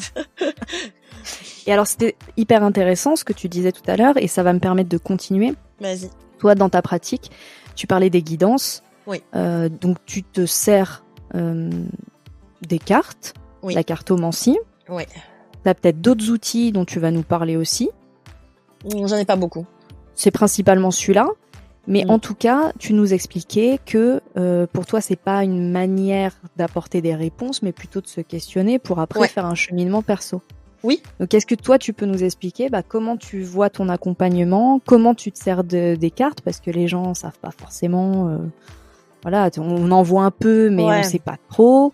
Est-ce que tu as des affinités avec des cartes? Peut-être est-ce que y a des différences entre les oracles, les tarots? Maintenant, dans le rayon éso, les rayons ésotériques ont pris une grande part. Ouais, je suis trop contente de ça. Dans les grands magasins. Ouais. Mais donc, c'est vrai que quand on n'est pas forcément initié, en fait, au début, on sait pas quoi. Ouais, on sait pas quelle est la différence. Comment on choisit son premier oracle, comment. Ouais, et puis toi, comment tu t'en sers? À quoi ça te sert comme est-ce que c'est un support? Est-ce que vraiment tu t'en tires des choses et puis avec ton intuition, tu arrives à avoir des messages? Moi, c'est une discussion. C'est une discussion que j'ai avec les cartes. C'est juste, alors, pour de manière très terre à terre, déjà une guidance, qu'est-ce que c'est? La guidance, c'est vraiment, ça va permettre de guider. On n'est pas sur de la divination, de te dire tu dois faire ça, ça, ça, il va se passer ça, ça, ça. Ça peut arriver. C'est pas de la voyance. C'est pas de la voyance. La divination, c'est la voyance. C'est pas de la. Bien sûr que je vais voir des choses, mais moi, mon intérêt C'est pas que de te dire que ton ex il va revenir si c'est pas bon pour toi, on s'en fout. Moi, ce que je veux, c'est le meilleur pour toi. Donc, de comprendre pourquoi, par exemple, cet ex il veut revenir et pourquoi tu voudrais lui ouvrir la porte ou lui fermer la porte. Parce que si c'est la situation présente, c'est comment tu vas réagir face à ça. Et mon but, c'est que toi, tu puisses faire le meilleur choix pour toi et que ça soit le plus juste possible. Ok ? Moi, j'ai pas la réponse de ça parce que je suis pas toi. Par contre, je peux comprendre ce qui se cache derrière. Et c'est comme ça que j'utilise les cartes. Alors oui, il y a bien sûr que je fais les énergies sur le mois qui arrive. Après, avant, je faisais sur 3 à 6 mois. Alors, ça a fonctionné.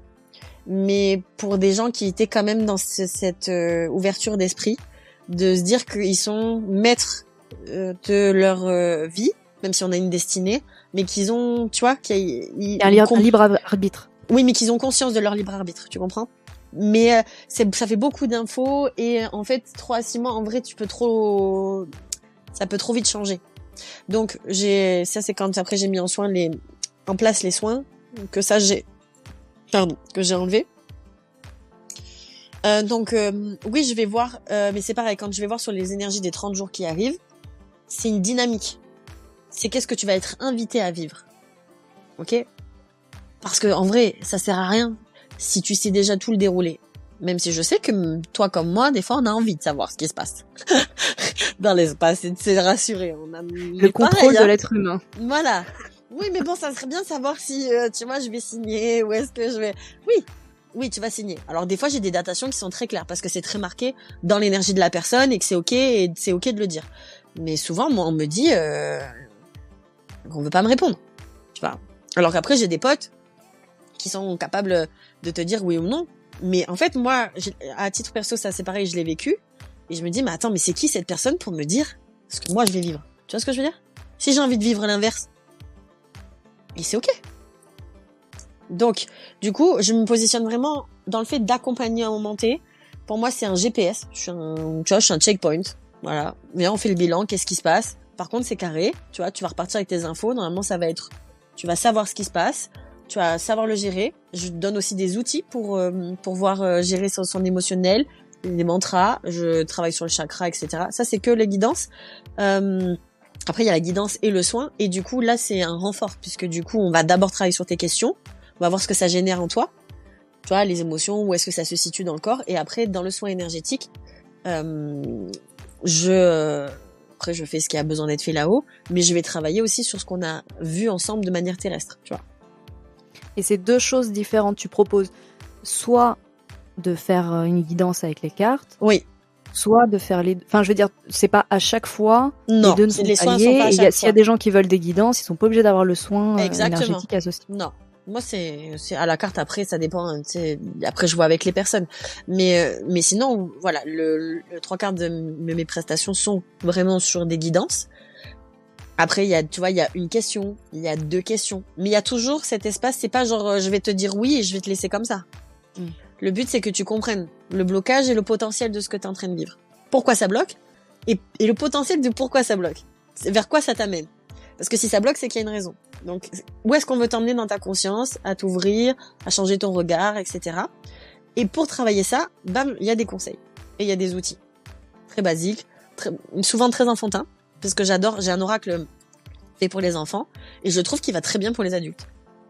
Déjà, ça nous reconnecte à, tu vois, à ce qu'on est profondément, voilà. Et puis, en même temps, c'est simple. Il n'y a pas besoin de faire, tu vois, des trucs super élaborés pour être connecté à soi, quoi. Genre, tu fais de la couture, tu fais un bracelet de perles, tu fais un Scooby-Doo, tu es en mode méditation, t'es connecté à toi. C'est ça, tu vois, que je veux aussi ramener dans la vie des gens. Le soin, c'est juste un plus quand il y a vraiment trop de choses d'émotionnel ou de la libération qui a besoin d'être fait. Ce qui ressort beaucoup, la première chose quand on ressort de mes soins, c'est vraiment l'apaisement, la douceur et de se sentir, tu sais, comme ok, on revient sur un état de neutralité. Parce que c'est sur cet état-là qu'on peut prendre les bonnes décisions. Tu vois, c'est pas quand on est à un fire, genre c'est la joie, c'est ultime, ou quand on est dans le down, tu vois, c'est vraiment, ok, je suis omniscient dans ce qui se passe en moi et autour de moi. Et quand tu fais du coup cette guidance, que tu as tes cartes, est-ce que c'est une forme d'intuition ? C'est un ressenti que tu as dans ton interprétation de tes tirages, par exemple. Ah oui. Alors, ça va dépendre des personnes. Ça dépend des personnes en vrai. Parce que c'est fonction. Du coup, j'ai une deuxième question. C'est Vas-y. fonction aussi des énergies de Exactement. l'autre que tu ressens. Ouais. Et de l'ouverture de parce que alors ça m'arrivait beaucoup au début quand j'ai débuté Popcards. Vu que c'était c'était en don libre au début, donc effectivement il y a plus de personnes qui venaient mais qui étaient pas dans mon énergie, tu vois, dans la manière de voir les choses. Moi j'ai des gens qui sont venus me tester quoi. Genre est-ce que t'es bonne ou est-ce que t'es pas bonne? Bah si tu pars comme ça on est mal. Si tu vas voir quelqu'un pour dire je vais tester pour que tu me prouves que ça existe, n'y allez pas. N'y allez pas du tout parce que ça va pas marcher. Ça va vous conforter, pardon. Ça va vous conforter dans le fait que vous avez raison. Voilà. Donc oui, l'ouverture fait, l'ego aussi. Je le sens beaucoup. Mais après, aujourd'hui, je le vis différemment. Donc c'est pour ça que je te dis ça dépend. Ça dépend de la personne que j'ai en face de moi et des questions qui sont posées. Mais généralement, on sait que je vais pas répondre aux besoins de la dépendance, tu sais, de ça. Bien sûr que j'entends qu'il y a besoin d'être rassuré et je vais le faire parce que c'est important. Si ça se présente à moi. Mais je vais pas nourrir les peurs, tu comprends? Moi, je veux nourrir le courage, je veux nourrir l'espoir. Donc, oui, il y a dans les guidances une partie intuitive. Par exemple, je peux tirer des choses et là, je sais que je fais fausse route, que les questions c'est pas bien orienté. C'est pas ça qu'elle a besoin d'entendre aujourd'hui. Ok, je vais aller chercher, je vais creuser parce que moi, je suis grave comme ça. Hein. Si tu prends ça, je te donne un petit peu plus quand même. Donc oui, il y a une partie intuitive, mais après je le ressens aussi dans le corps, tu vois. Les personnes qui sont super ouvertes et qui ont leur canal qui sont bien ouverts, eux c'est même avant le tirage, je sais. Quand ils me posent des questions, je sais, tu vois. Il y a des thèmes, par exemple, que tu refuses. Est-ce qu'il y a je fais pas la choses santé. avec lesquelles... Ouais, voilà. Je fais pas la santé et avant je faisais les grossesses, je les fais plus. J'ai une mauvaise expérience. D'où le fait de la responsabilité, le fait de savoir est-ce que c'est juste de le dire ou non, parce que ça c'est vraiment mon leitmotiv, tu vois, la justesse. Il y a une responsabilité quand tu donnes une information à quelqu'un, même si cette personne elle vient te demander. Mais c'est ta responsabilité parce que peut-être tu vas influencer sa vie, peut-être tu vas influencer ses choix, peut-être que si tu lui donnes, tu vois, tu lui dis bien sûr que ça va arriver, cette personne elle va pas se mettre en action et ça ne va pas arriver, ou à l'inverse, peut-être que ça va activer le truc et que du coup c'est pour ça que ça va être un oui. Il y a des milliers de chemins, donc c'est important d'avoir de la conscience sur le message. C'est pour ça que je fais pas de la divination. Oui, parce que tu as aussi la façon dont c'est reçu. Parce que pour moi, ça serait trop lourd à porter. Ouais, ça serait trop lourd à porter pour moi. Parce que c'est pas ce que je veux apporter aux gens. Donc, attends, tu m'as dit, c'était quoi la question? Non, je disais, il y a aussi la perception que les autres ont du message reçu. Bien sûr, l'interprétation. Que parfois, tu donnes une information, mais en fait, la façon dont tu l'as peut-être dit n'a pas été reçue comme le message aurait dû passer. Enfin, je sais pas si tu vois ce que je veux expliquer. Bien sûr. Ben, ça a été le début de ma croissance de Popcards, tu vois. Vraiment, c'est là où j'ai expérimenté ça et je me suis dit, attends, déjà, je suis qui, moi, pour dire aux personnes, ça c'est bien, ça c'est pas bien, tu vois. Déjà, premièrement. Deuxièmement, c'est, attends, toi, quand tu le vis déjà personnellement, que tu vas voir quelqu'un et que tu ressors ta full émotion et que bah tu mets 3-4 jours à t'en remettre parce qu'en fait tu sais pas ce que ça veut dire et ce que ça implique en toi. Alors oui, t'as eu tes réponses, hein, mais maintenant t'en fais quoi? T'es mignonne, tu vois. Donc moi je me suis dit, est-ce que c'est ça? J'ai envie de mettre des gens dans cet émoi-là? Non. Et après je veux que ça soit juste. Je veux que ça soit juste au moment T. Je suis pas là pour ça, c'est un truc que j'ai accepté de pas faire du waouh. Ça arrive, mais je suis pas là pour faire du waouh. Moi je suis là pour les fondations. Moi, je suis là pour les choses qui sont solides, tu vois. Donc ça se voit moins, mais c'est pas ça le plus important. Moi, je veux que tu sois bien dans ta vie, que tu comprennes que t'as tous les outils, que tu saches t'en servir, et surtout si demain tu sais pas vers qui te tourner, tu sais que t'as quelqu'un qui sera pas dans le mensonge, tu vois ce que je veux dire, pour te faire plaisir. tu auras quelqu'un de comme une référence entre guillemets, tu vois. Et moi, j'ai pas toutes les réponses. J'ai aucun mal à orienter mes consultants et mes consultantes vers d'autres personnes, mes amis, des gens de confiance, tu vois. Où je sais qu'il y a eu des résultats. Ma prochaine question, c'était de te dire, écoute, à un moment donné, et ça peut arriver, hein, c'est normal, tu bloques. Attends. Ça marche pas, sûr. Ou t'y arrives pas, quoi. C'est se dire, toi, comment t'as géré cette difficulté-là? Est-ce que ça t'a remis en question? Est-ce que... Ah, mais de ouf. Moi, j'ai déjà dit à des... encore une fois, je me souviens... Forcément, tu te doutes qu'il y a forcément beaucoup d'empathie dans ce corps. Et une fois, j'ai une personne qui est venue me parler et elle est venue me dire des choses. En fait, elle m'a lâché ce qu'elle n'a jamais dit à personne. J'en ai pleuré. Je me suis dit, mais je lui ai dit, c'est pas moi qu'il faut que tu ailles voir. C'est une psychologue, en fait. Si tu ne trouveras pas les clés de ta guérison dans de la cartomancie. J'ai dit, là, tu as besoin d'être entendu. T'as besoin d'avoir un espace où, tu vois, tu te sens en sécurité. Mais des trucs, tu te dis pas que ça puisse exister, vraiment, je te jure. Et le truc, c'est que comme j'ai été empathique et que j'ai été ouverte, cette personne, elle s'est accrochée à moi. Tu vois. Et donc, ça a été encore plus dur pour moi de lui dire, c'est pas ok, tu vois. Donc, avec le temps, après, j'ai réussi, tu vois, à lui faire comprendre que j'étais plus disponible et que, encore une fois, c'était pas moi et que c'était pour son bien que je le faisais, tu vois. Oui, c'est ça, c'est avec l'expérience d'apprendre à avoir un positionnement aussi. Ouais. Et puis, c'est vrai qu'on se rend pas compte, mais il y a une espèce de gros bagage émotionnel. Enfin, je veux dire. Il y a des gens, ils sont lourds, hein. Ouais, et puis dans ces accompagnements-là, c'est parfois, pas toujours, mais c'est parfois des histoires qui sont compliquées. Et puis les gens viennent déposer ça là et on se rend pas compte de toute l'énergie qu'on reçoit, quoi. Ouais. Et puis du coup de faire avec, quoi, de composer avec, d'arriver à rester suffisamment solide pour dire attends, on pose là. Oui. Et puis c'est surtout, c'est pas mon rôle, quoi. J'ai pas fait de la psychologie. Oui, bien sûr que ça m'intéresse, bien sûr que bien sûr qu'on a de intelligence émotionnelle et aussi on capte et bien sûr qu'on a des biais, tu vois, qu'on comprend comment sont les gens. Mais pour traiter des sujets, des patterns qui sont super lourdes, c'est pas mon taf. Mais c'est un complément, en fait. Ouais, c'est une autre approche. C'est quelque chose qui peut être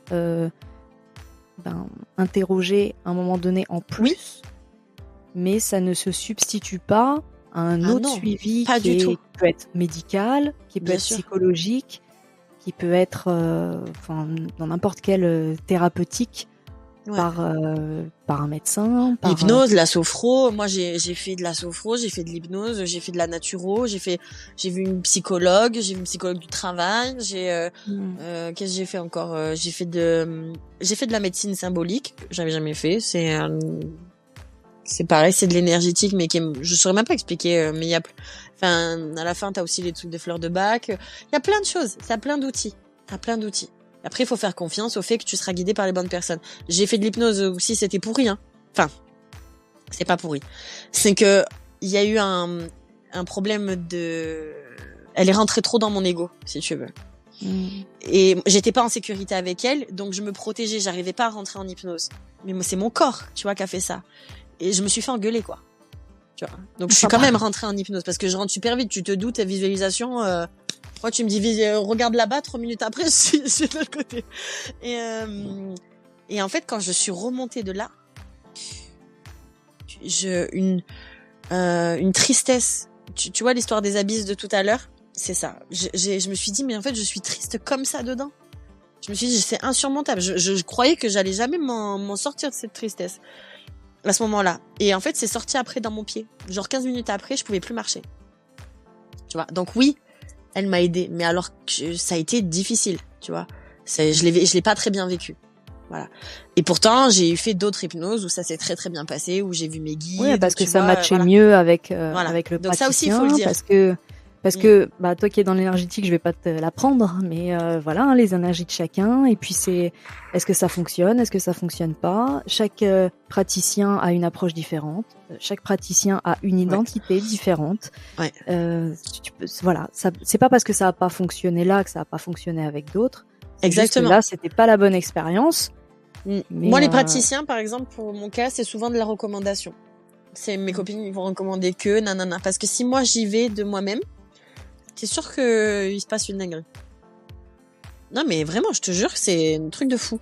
Donc, maintenant, j'y vais par recommandation. Parce que de toute manière, je sais que l'information, elle va venir, vu que j'ai foi. J'ai foi que tout est juste et que ça va venir à moi.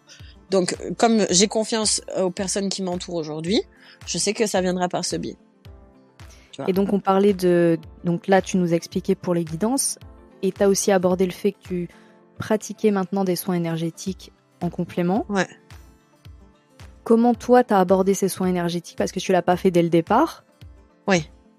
Donc, est-ce que tu as été poussée à le faire? Est-ce que c'est quelque chose qui est devenu... Je t'ai pas répondu tout à l'heure à l'histoire des tarots et des oracles, là. Ça me vient. Oui, vas-y. Juste, le tarot, en fait, c'est comme l'astrologie pour moi. C'est la science de la cartomancie. C'est là où tu vas faire c'est vraiment, là, tu peux faire de la divination. Et c'est avec un jeu de cartes, hein. Genre, comme tu joues au rami, tu vois. C'est une vraie science. Ça s'apprend. Il y a des gens qui forment et tout ça. Les oracles, c'est plus accessible, c'est plus intuitif. C'est plus, c'est quand même, c'est un peu plus édulcoré, si tu veux. Et les oracles sont plus basés sur du développement personnel. Et du coup, tu te doutes bien que j'ai plus d'oracles que de tarot, quoi. Voilà, si tu veux, au vu de la manière dont j'aborde les choses. Ça veut pas dire que j'en ai pas, mais je suis pas très familière non plus avec le tarot. Ça m'intéresse, mais un peu de loin. Tu vois, j'ai pris l'outil. Des fois, je m'en sers, des fois, je m'en sers pas. Mais c'est plus les oracles. Et mes chouchous, c'est ceux du Lenormand. Voilà.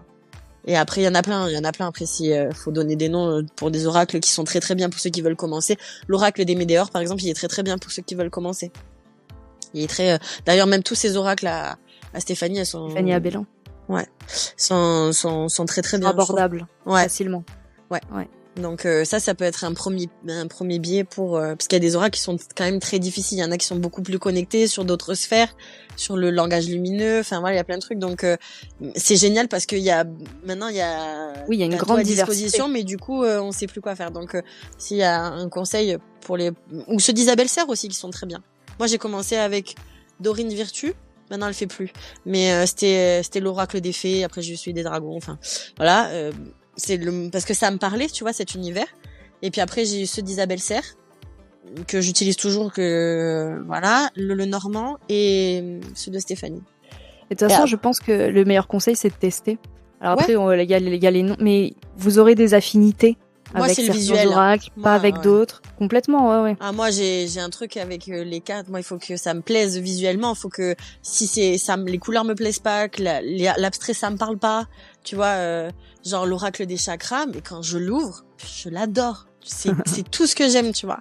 Et j'ai aucune couleur, par exemple, ça fait rire mes copines parce que moi j'ai aucune carte qui est black, quoi. J'ai que des couleurs. Ouais, c'est mon univers, quoi, tu vois ce que je veux dire? Moi, je veux de la couleur, je suis un bisounours, quoi, tu vois. Bref, voilà. Donc, faites-vous confiance. Ouais, de toute façon, comme on disait, maintenant, il y a une gamme. Ouais. Il y a une gamme qui est énorme, donc je pense que chacun peut trouver... Ou après, vous regardez sur YouTube. Il y en a, maintenant, elles vous font des espèces d'unboxing, je sais pas. Ouais, des unboxings. Ouais, moi, quand mais c'est une présentation. Ouais, c'est ça. Quand je doute, je vais voir. Bon, là, ça fait longtemps que je n'ai pas acheté, mais les derniers, là, c'est de Emily Lee. Je les adore. Voilà. Bref. Donc, après, ça, on pourrait en parler, ça aussi.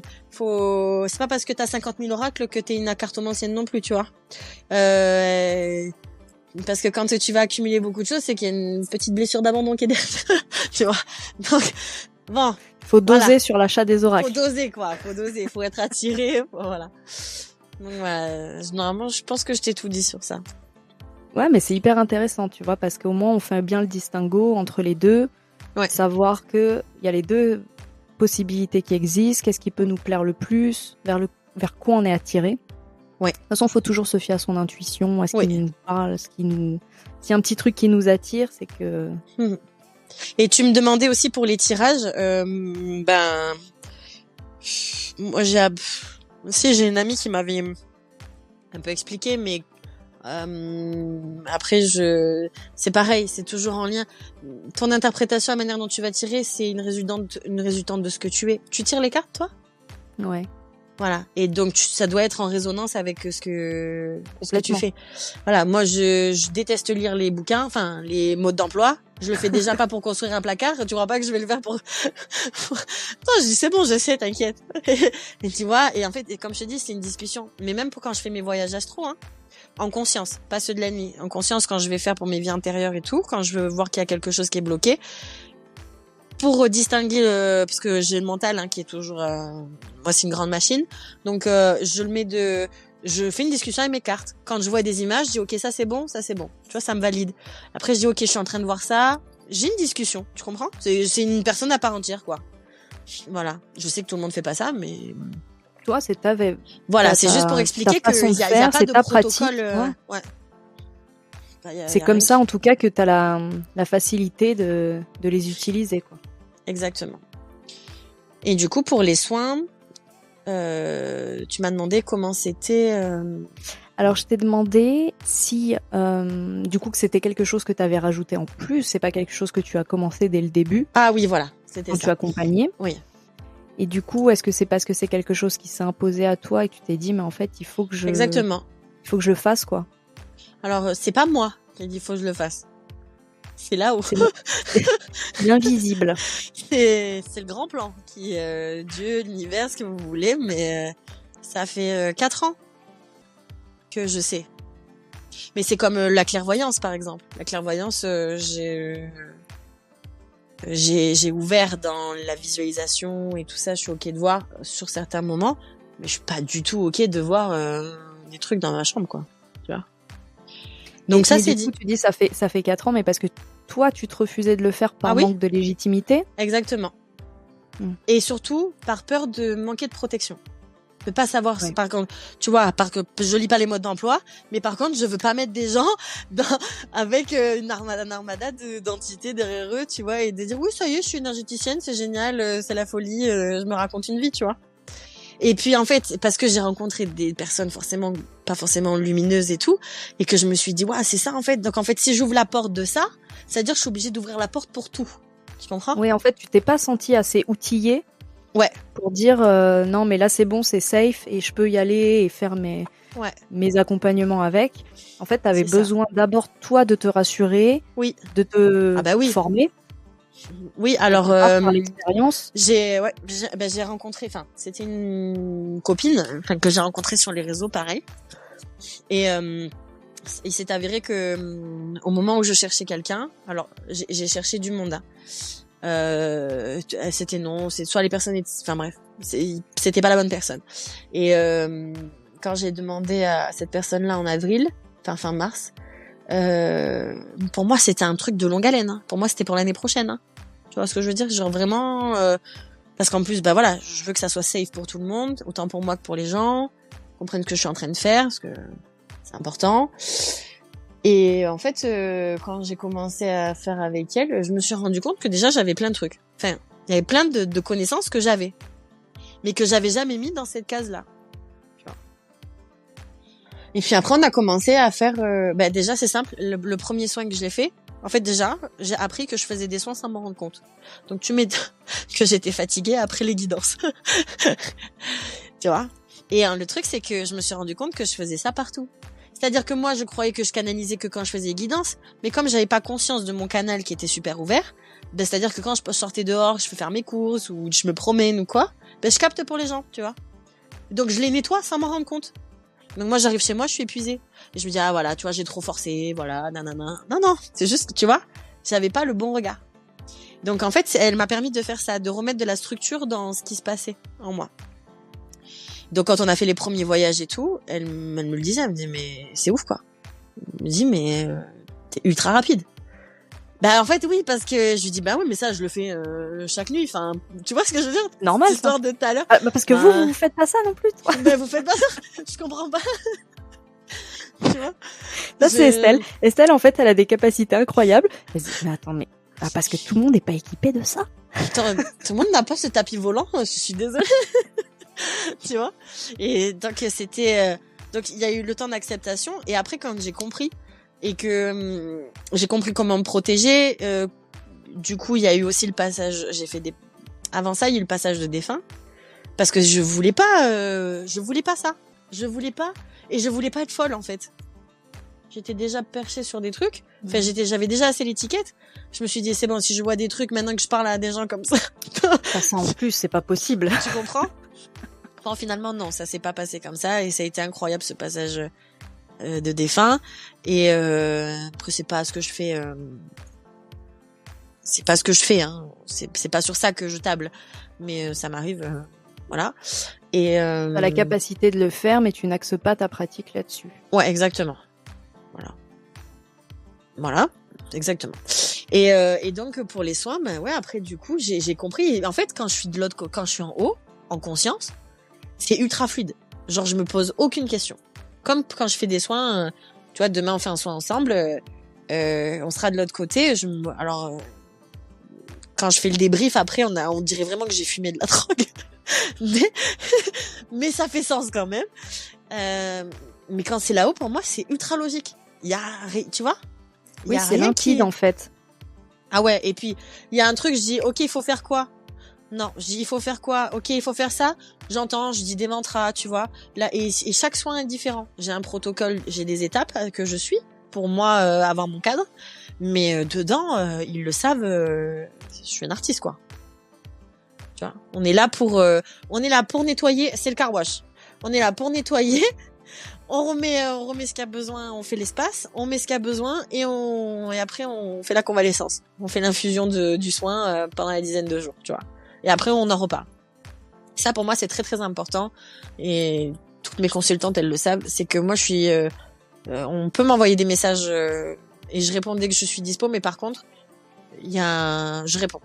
Tu vois. Genre on a fait une consultation ensemble, que ce soit pour un soin guidance ou les deux. Il y a des questions qui arrivent plus tard, je serai dispo pour répondre. Je laisse pas bébé dans un coin, tu vois. Mais quel rêve. T'as vu ou pas? Je plus vois. Voilà. Ouais, non mais c'est hyper important, parce qu'en fait ce qu'il faut dire aussi, c'est que quand on fait un soin énergétique, en fait ça a une influence sur les jours qui suivent aussi. Ouais. Le soin, il est pas terminé au moment où tu as terminé toi on peut avoir des effets. ta séance. On peut avoir des effets. Voilà, il a encore des effets sur les jours, et donc les gens, ils peuvent potentiellement avoir des questionnements qui arrivent aussi après, oui, ressentir des choses a posteriori, oui. Et du coup c'est hyper important pour toi d'avoir cette porte ouverte, de dire écoutez, là je vous réponds suite Bien à sûr. ce qu'on a fait et tout. Bien sûr, parce que c'est là le moment important en fait. C'est ce moment-là prise de conscience. C'est ce moment-là de vie, c'est important d'être là. C'est dans ce moment-là où soit tu réintègres une croyance qui va te limiter, ou soit tu vas t'ouvrir. Tu vois. Et si t'es tout seul, le premier réflexe, c'est ton mental qui va arriver, parce que lui, il est là pour te protéger. Il va dire, ma cocotte, ou mon coco, c'est moi qui gère, t'inquiète. Moi, je sais, je vais pas te faire souffrir. Et il va remettre un système en place. Restons dans notre schéma qu'on connaît déjà. Oui. C'est de la merde, mais c'est pas grave, on le connaît. Pourquoi aller vers l'inconnu? Ça fait si peur. Tu vois, alors qu'en fait, t'es plus apaisé. Donc oui.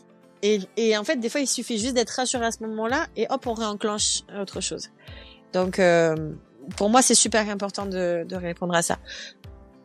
Voilà. Comme à des clientes, tu sais, ça m'arrive de refuser, des guidances, et quand c'est trop. Parce que je t'ai déjà répondu. On a déjà répondu à la problématique, c'est que là, c'est pas toi qui parles, tu vois. Donc, soit je suis ok pour faire une guidance, mais alors on définit ce qui va se passer pendant cette guidance, tu vois. Le but de ça, sinon ça sert à rien. Je m'en fous de prendre tu vois, de la thune sur si ça t'aide pas, je sers à rien, quoi. Tu vois. Il y a pas d'intérêt. Il y a pas d'intérêt, quoi. Donc voilà. Et alors du coup, après, on va partir sur un autre axe, c'est-à-dire que tu as tout ça dans ta vie, c'est quand même pas mal. Ouais. Les accompagnements. Comment toi, tu arrives à te détacher après perso de tout ça, de tes canaux, d'arriver à... Est-ce que tu arrives vraiment à faire la part des choses et te dire non mais là c'est bon, ma journée est terminée entre guillemets. Ouais, c'est dur. Et Non, parce on que n'est j'imagine, jamais, ouais, on n'est jamais trop déconnecté en vrai. Tu le sais de toute façon. ouais, Ce qui me ramène, alors il y a des moments, je vais avoir des envies d'être complètement dans la matière. C'est-à-dire d'être avec mes potes, de sortir, tu vois, bon après ça me revient toujours puisque du coup tu fais quoi dans la vie? Bon et après bah du coup t'as les personnes qui viennent. Mais après bon c'est ok aussi, ça me fait plaisir, j'aime parce que je sais qu'il y a pas jamais de hasard, tu vois. Mais sinon ouais c'est vraiment je déconnecte, je vais marcher, je marche. Là tu vois par exemple, ben je fais du sport, j'ai pris un coaching de sport. Au-delà pour ma santé physique, c'est en fait, ben, je sors de ce que je fais pendant 1 heure. Je suis avec d'autres personnes, on rigole, tu vois, c'est un peu plus léger. Ou tu toute crées seule, des puisque bulles en fait. ouais, je crée des bulles, des espaces. Alors, de toute façon, moi, pour me régénérer, j'ai besoin d'être seule. Je coupe tout. C'est pour ça que sur les réseaux, il y a des moments où genre je suis plus du tout là. Et ça c'est pareil, tu vois, ça faisait partie des trucs de l'algorithme. Ça fait chier comment les gens ils vont le prendre et tout. Mais en fait, je me dis c'est ça ma vie en fait. Je fais pas de fake quand on est en one to one, donc je vais pas ben là j'ai pas l'énergie quoi. Voilà. Et puis c'est pas grave, il y en a d'autres, tu vois. Oui, tu t'écoutes.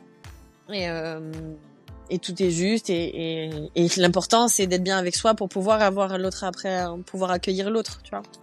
Donc ouais, des moments j'ai besoin d'être totalement seule, je suis un ours, je suis dans ma grotte, voilà. Faut pas me calculer, je réponds pas et je lis, je mets des choses, j'écoute beaucoup, j'adore les conférences, j'aime les histoires, j'écoute des choses que j'ai envie de mon envie en fait, tu vois, ça peut être des trucs des fois d'enquête paranormale, des fois ça peut être l'histoire de France, des fois ça peut être des histoires sur les de vie, tu vois, de personnes qui vont m'inspirer, enfin là je me suis acheté des trucs pour faire du macramé, tu vois, donc j'ai 14 porte-clés si vous voulez.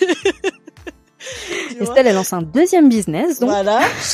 Donc, tu vois, je me suis entraînée à faire des nœuds. Du coup, ça me prend. Et le truc, c'est que quand moi, je pars dans un truc, au lieu, ça dure pas 2 heures. Je commence, c'est 17 heures, je finis, c'est 2 heures du mat, tu vois. Donc, mais, voilà, c'est des moments comme ça que je fais avec moi. Après, ça peut être, par exemple, je vais faire des boutiques, ou, en fait, je fais un truc que j'aime. Je vais au ciné, tu vois. Je suis juste avec moi-même. Genre, on m'emmerde pas. Voilà. Donc ça c'est mon moyen. Après mes émotions, je suis toujours connectée, je ressens les énergies. Quand je suis vraiment surchargée, je vais dans un espace où il y a personne, tu vois. Tu sais que tu seras tranquille, quoi. Je sais où je serai seule. Ouais. Par exemple, quand ma sœur elle vient avec mon beau-frère et que du coup il y a leur chien, bah le matin c'est moi qui fais la balade, mais au lieu de faire 20 minutes, je fais 1h30, tu vois. Donc voilà, j'ai beaucoup de... Je chante, je danse, tu vois. Oui, t'as plein de ressources différentes, en fait. Je peins, je vais jardiner. La dernière fois, je suis partie faire le potager avec mon daron, tu vois. On s'est mis à rire parce que les tutos ils tenaient pas et qu'on n'arrivait pas. On aurait dit un escape game, tu sais, il avait mis toutes les lignes. J'ai dit mais qu'est-ce que il me dit t'inquiète, ça va tenir, tu vois. Et ben juste de vivre ça, moi ça me reconnaît du coup au moment présent. Voilà, il y a plein. En fait, c'est d'accorder pour être connecté au moment présent, il faut lui donner cet espace. Donc voilà, c'est si j'ai envie de je me ferme pas, si j'ai envie de faire du vélo, je vais faire du vélo, tu vois. C'est juste déjà des fois j'ai juste besoin de prendre ma voiture et je fais un tour. Je pars pendant 1/2 heure, je mets la musique à fond, tu vois, et je décharge, je crie je chante, tu vois. Et puis je reviens et je suis apaisée, quoi. Tu vois. Ouais, mais déjà c'est cool que t'aies identifié, tu vois, des moyens pour arriver à reconnecter comme il faut, quoi. Ouais. Parce que ça doit pas toujours être évident d'arriver à vraiment se ressourcer, à récupérer ses propres énergies, à se regonfler. Tu vois, ça tu me fais penser à un truc. Quand j'étais malade, je faisais 2 choses. Non, j'en faisais 3. J'écoutais l'émission de France 2 là avec Faustine Boller là. Ok, c'était mon rendez-vous voilà, je l'écoutais tout le temps. Je regardais une série Netflix que je pense que je la connais par cœur. Ça s'appelle Un soupçon de magie en français, c'est Good Witch en anglais. C'était ce que Rituel. Ah ouais. Et en fait, c'est tout ce qui est lié à l'intuition. C'est une petite ville. C'est vraiment, tu sais, comme les séries TV de Noël, mais version voilà. Elle, je l'ai vue 1 milliard de fois. Cette meuf, ça a été ma mère pendant 2 ans. Tu vois ce que je veux dire? Elle le sait pas, mais voilà. Et pour calmer mon esprit, je faisais des sudoku. Alors, sudoku, je suis très très forte, hein. Venez pas me chercher sur ça. Parce que mon grand-père, il m'a testé, il m'a envoyé des trucs maléfiques, tu sais, la machiavélique, les niveaux. Voilà. Donc, on peut pas me tester. Mais tu vois ce que je veux dire? À ce moment-là, dans la période où vraiment j'étais au bout de ma vie, je faisais ces 3 choses. Voilà. Et c'est ok. Intéressant, ouais. C'est ce que je veux dire, c'est que après, ça vient avec le temps, les envies. Tu vois, danser, c'était ma vie avant. Quand j'ai été malade, je pouvais plus bouger mon corps. Parce que j'avais pris 15 kilos, parce que j'étais dans une haine totale de moi. Donc le but c'était de rester figé. Tu vois, j'étais garde à vous. Mais ce qui m'a aidé, c'est Stéphanie François. Elle fait de la photographie maintenant. Elle a toujours fait, mais à un moment donné, elle faisait des danses qui s'appelaient Air Sense et que j'ai fait avec elle. Et c'est elle, grâce à elle, que j'ai réussi à débloquer mon corps, tu vois. Mais les chevilles, et on aurait dit que j'étais vissée dans la terre, c'était ouf, tu vois. Donc tu vois, il y a des choses, c'est progressif, c'est ça aussi que je dis aux gens. On vous donne plein de choses, ça fait plein d'infos, c'est pas parce que vous n'êtes pas capable de le faire aujourd'hui que vous serez pas capable dans les années d'après ou dans les jours qui suivent. Il faut prendre chaque chose en son temps. Complètement, tout évolue de toute façon. Voilà. Et si aujourd'hui, vous pouvez faire que des mots fléchés, faites que des mots fléchés. Ou je vais jouer avec mon papier orami, par exemple, tu vois. Ça, c'est mon moment de décharge. Mais c'est des trucs, tu vois, qui te permettent d'être, comme tu dis, dans le moment présent et focus. Ouais. C'est que ton esprit s'échappe pas parce qu'il est vraiment concentré sur ouais, et puis je vis des moments de vie avec les gens. Tu vois. C'est ça, ouais. C'est super important de s'accorder ces temps-là. Après, les gens, ma famille, ça se voit à ma tronche, hein. Tu sais, si j'arrive et que on me dit, oula, toi, ça, non, là, je suis fatiguée. Tu vois, ils viennent plus discuter. Avant, ça venait discuter. Oui, ils savent. Ouais, maintenant, ils savent, tu vois. Ça, c'est pareil, c'est le nom, tu vois, on définit le nom. Et donc, alors, toi, si tu voulais passer un message, là, en cette fin d'épisode, peut-être transmettre quelque chose, déconstruire une croyance sur la pratique spirituelle, sur les guidances, sur l'activité que tu pratiques, sur les soins énergétiques. Je sais pas, ça peut être sur n'importe quoi. Qu'est-ce qui te paraîtrait important de dire? Qu'est-ce que je pourrais vous dire? Ou alors si tu t'adressais peut-être à Estelle il y a 10 ans. Ça, c'est un exercice pas facile, ça. Et dur, celle-là. La question piège. Mais c'est marrant, non, je fuis pas la question, ne t'inquiète pas. Mais cette question-là, je me le dis quand j'aurai 40 piges. Et tu vois, que j'espère réaliser tout ce que j'ai envie de réaliser. Qu'est-ce que j'aurais envie de dire à l'Estelle d'aujourd'hui, tu vois? C'est-à-dire que au lieu de le faire dans le passé, je le fais dans le futur. Alors, une croyance limitante. Après, on les a déjà évoquées. Pour moi, c'est super important de comprendre que la spiritualité, ça a pas besoin d'artifice. Ça aussi, pourquoi j'ai pas 50 000 outils. Alors, j'ai le pendule, j'ai plein de choses. J'ai les cartes, le pendule, etc. Mais on peut avoir 50 000 outils, ça fera pas de vous des êtres spirituels pour autant. Ce qui fait la spiritualité, c'est la conscience. La conscience, c'est le cœur. Ou donc, tu vas ouvrir ton cœur, forcément, il y a des choses que tu vas voir différemment. Ta vision, elle va changer. Parce que ton rapport à toi, il va changer, donc ton rapport aux autres va changer, ta communication va changer, ton positionnement va changer. Et c'est ces petites choses-là qui font que ça peut ouvrir pour les bonnes personnes et fermer pour ceux qui en ont plus besoin. Quand les gens ils disent oui, je répète des schémas et tout ça, les schémas sont juste quelque chose que tu n'as pas compris. Mais c'est pas, et ça, s'il y a quelque chose, il n'y a pas de fatalité. Je suis pas du tout partisane de la fatalité. Et pourtant, Dieu sait que des fois je suis ultra négative. Ça m'arrive, hein. Quand vraiment ça me les brise. Mais pour moi, il n'y a pas de fatalité. Il y a toujours une solution. C'est juste qu'on ne sait pas ce qu'est la solution. Mais si on se met à disposition, qu'on a la foi, donc ça demande un autre travail, donc la conscience, pour moi, tout arrive. Voilà. Et si il y a une phrase que j'avais mise sur ma chaîne YouTube qui est inactive, que des fois, on a... C'est pas parce que ça a pas de sens sur l'instant que ça n'en aura pas après. Tu vois? Il y a toujours tout a un sens. Voilà. Parfait. Je crois qu'on peut conclure sur ça. C'est bien? Ouais, Voilà. super message.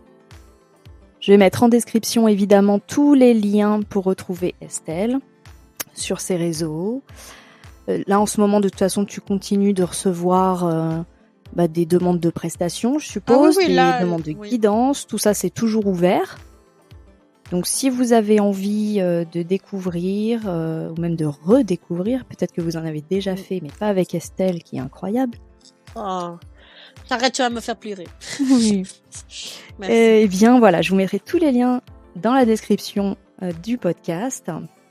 Et puis en attendant, moi je remercie encore une nouvelle fois Estelle de m'avoir accordé sa confiance, d'avoir été si gentille de vouloir participer et puis surtout de nous partager tout un tas d'expériences personnelles. Voilà, je trouve que c'est super enrichissant et que ça peut toujours faire écho à n'importe quelle personne. On peut tous, en tout cas, même si tout ne correspond pas forcément, il y a toujours des éléments qui peuvent nous pousser, nous aider à avancer, parce que je pense qu'on est tous, on est tous interconnectés de façon. Hein. Exactement. Et il faut prendre de l'expérience de chacun pour arriver à se construire. Donc merci beaucoup Estelle. Merci à toi, merci encore de ton invitation. C'est mon premier podcast. Moi, tu vois, c'est un exercice pas simple pour moi parce que j'ai beaucoup de choses dans ma tête. Et j'ai tellement envie de partager des fois au monde que ça fait un peu comme une cascade, tu sais, ça sort. Donc j'espère que ça fera écho chez les gens, que ça aussi ça permettra de déculpabiliser ou tu vois d'apaiser en tout cas et de se dire ok c'est cool. Il y a des gens qui sont comme nous et en fait on vit tous à peu près les mêmes histoires, tu vois. Et voilà, que ça pourra parler au plus grand nombre. Je te remercie infiniment. Après, j'avais pas de doute que ça se passe que bien. J'ai toujours aimé ton énergie, ton travail. Moi, je l'ai connu avec l'illustration et j'ai toujours été touchée par ce qu'elle faisait. Je suis très touchée par l'art aussi, tu vois. Donc voilà, tu as une patte qui me touche et on a toujours pu discuter, même si c'était des petites conversations, ça a toujours été incroyable. Donc je te remercie pour ton soutien parce que c'est quelqu'un qui me soutient beaucoup.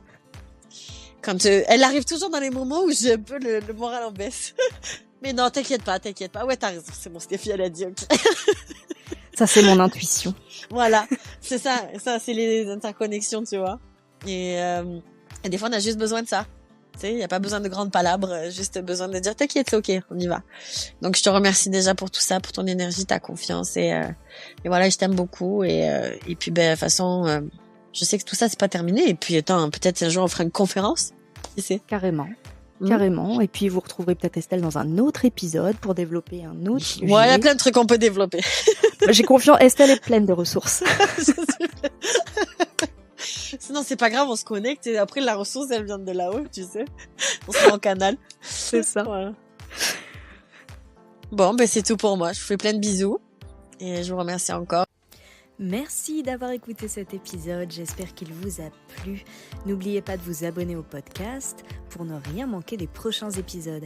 Et si vous avez envie de prolonger la discussion, découvrir mes posts quotidiens ou simplement de suivre mon actualité, retrouvez-moi sur Instagram sur mon compte Steffi Vibes Manifest. À très bientôt pour de nouveaux contenus et merci encore pour votre soutien. À tout bientôt. Ciao ciao.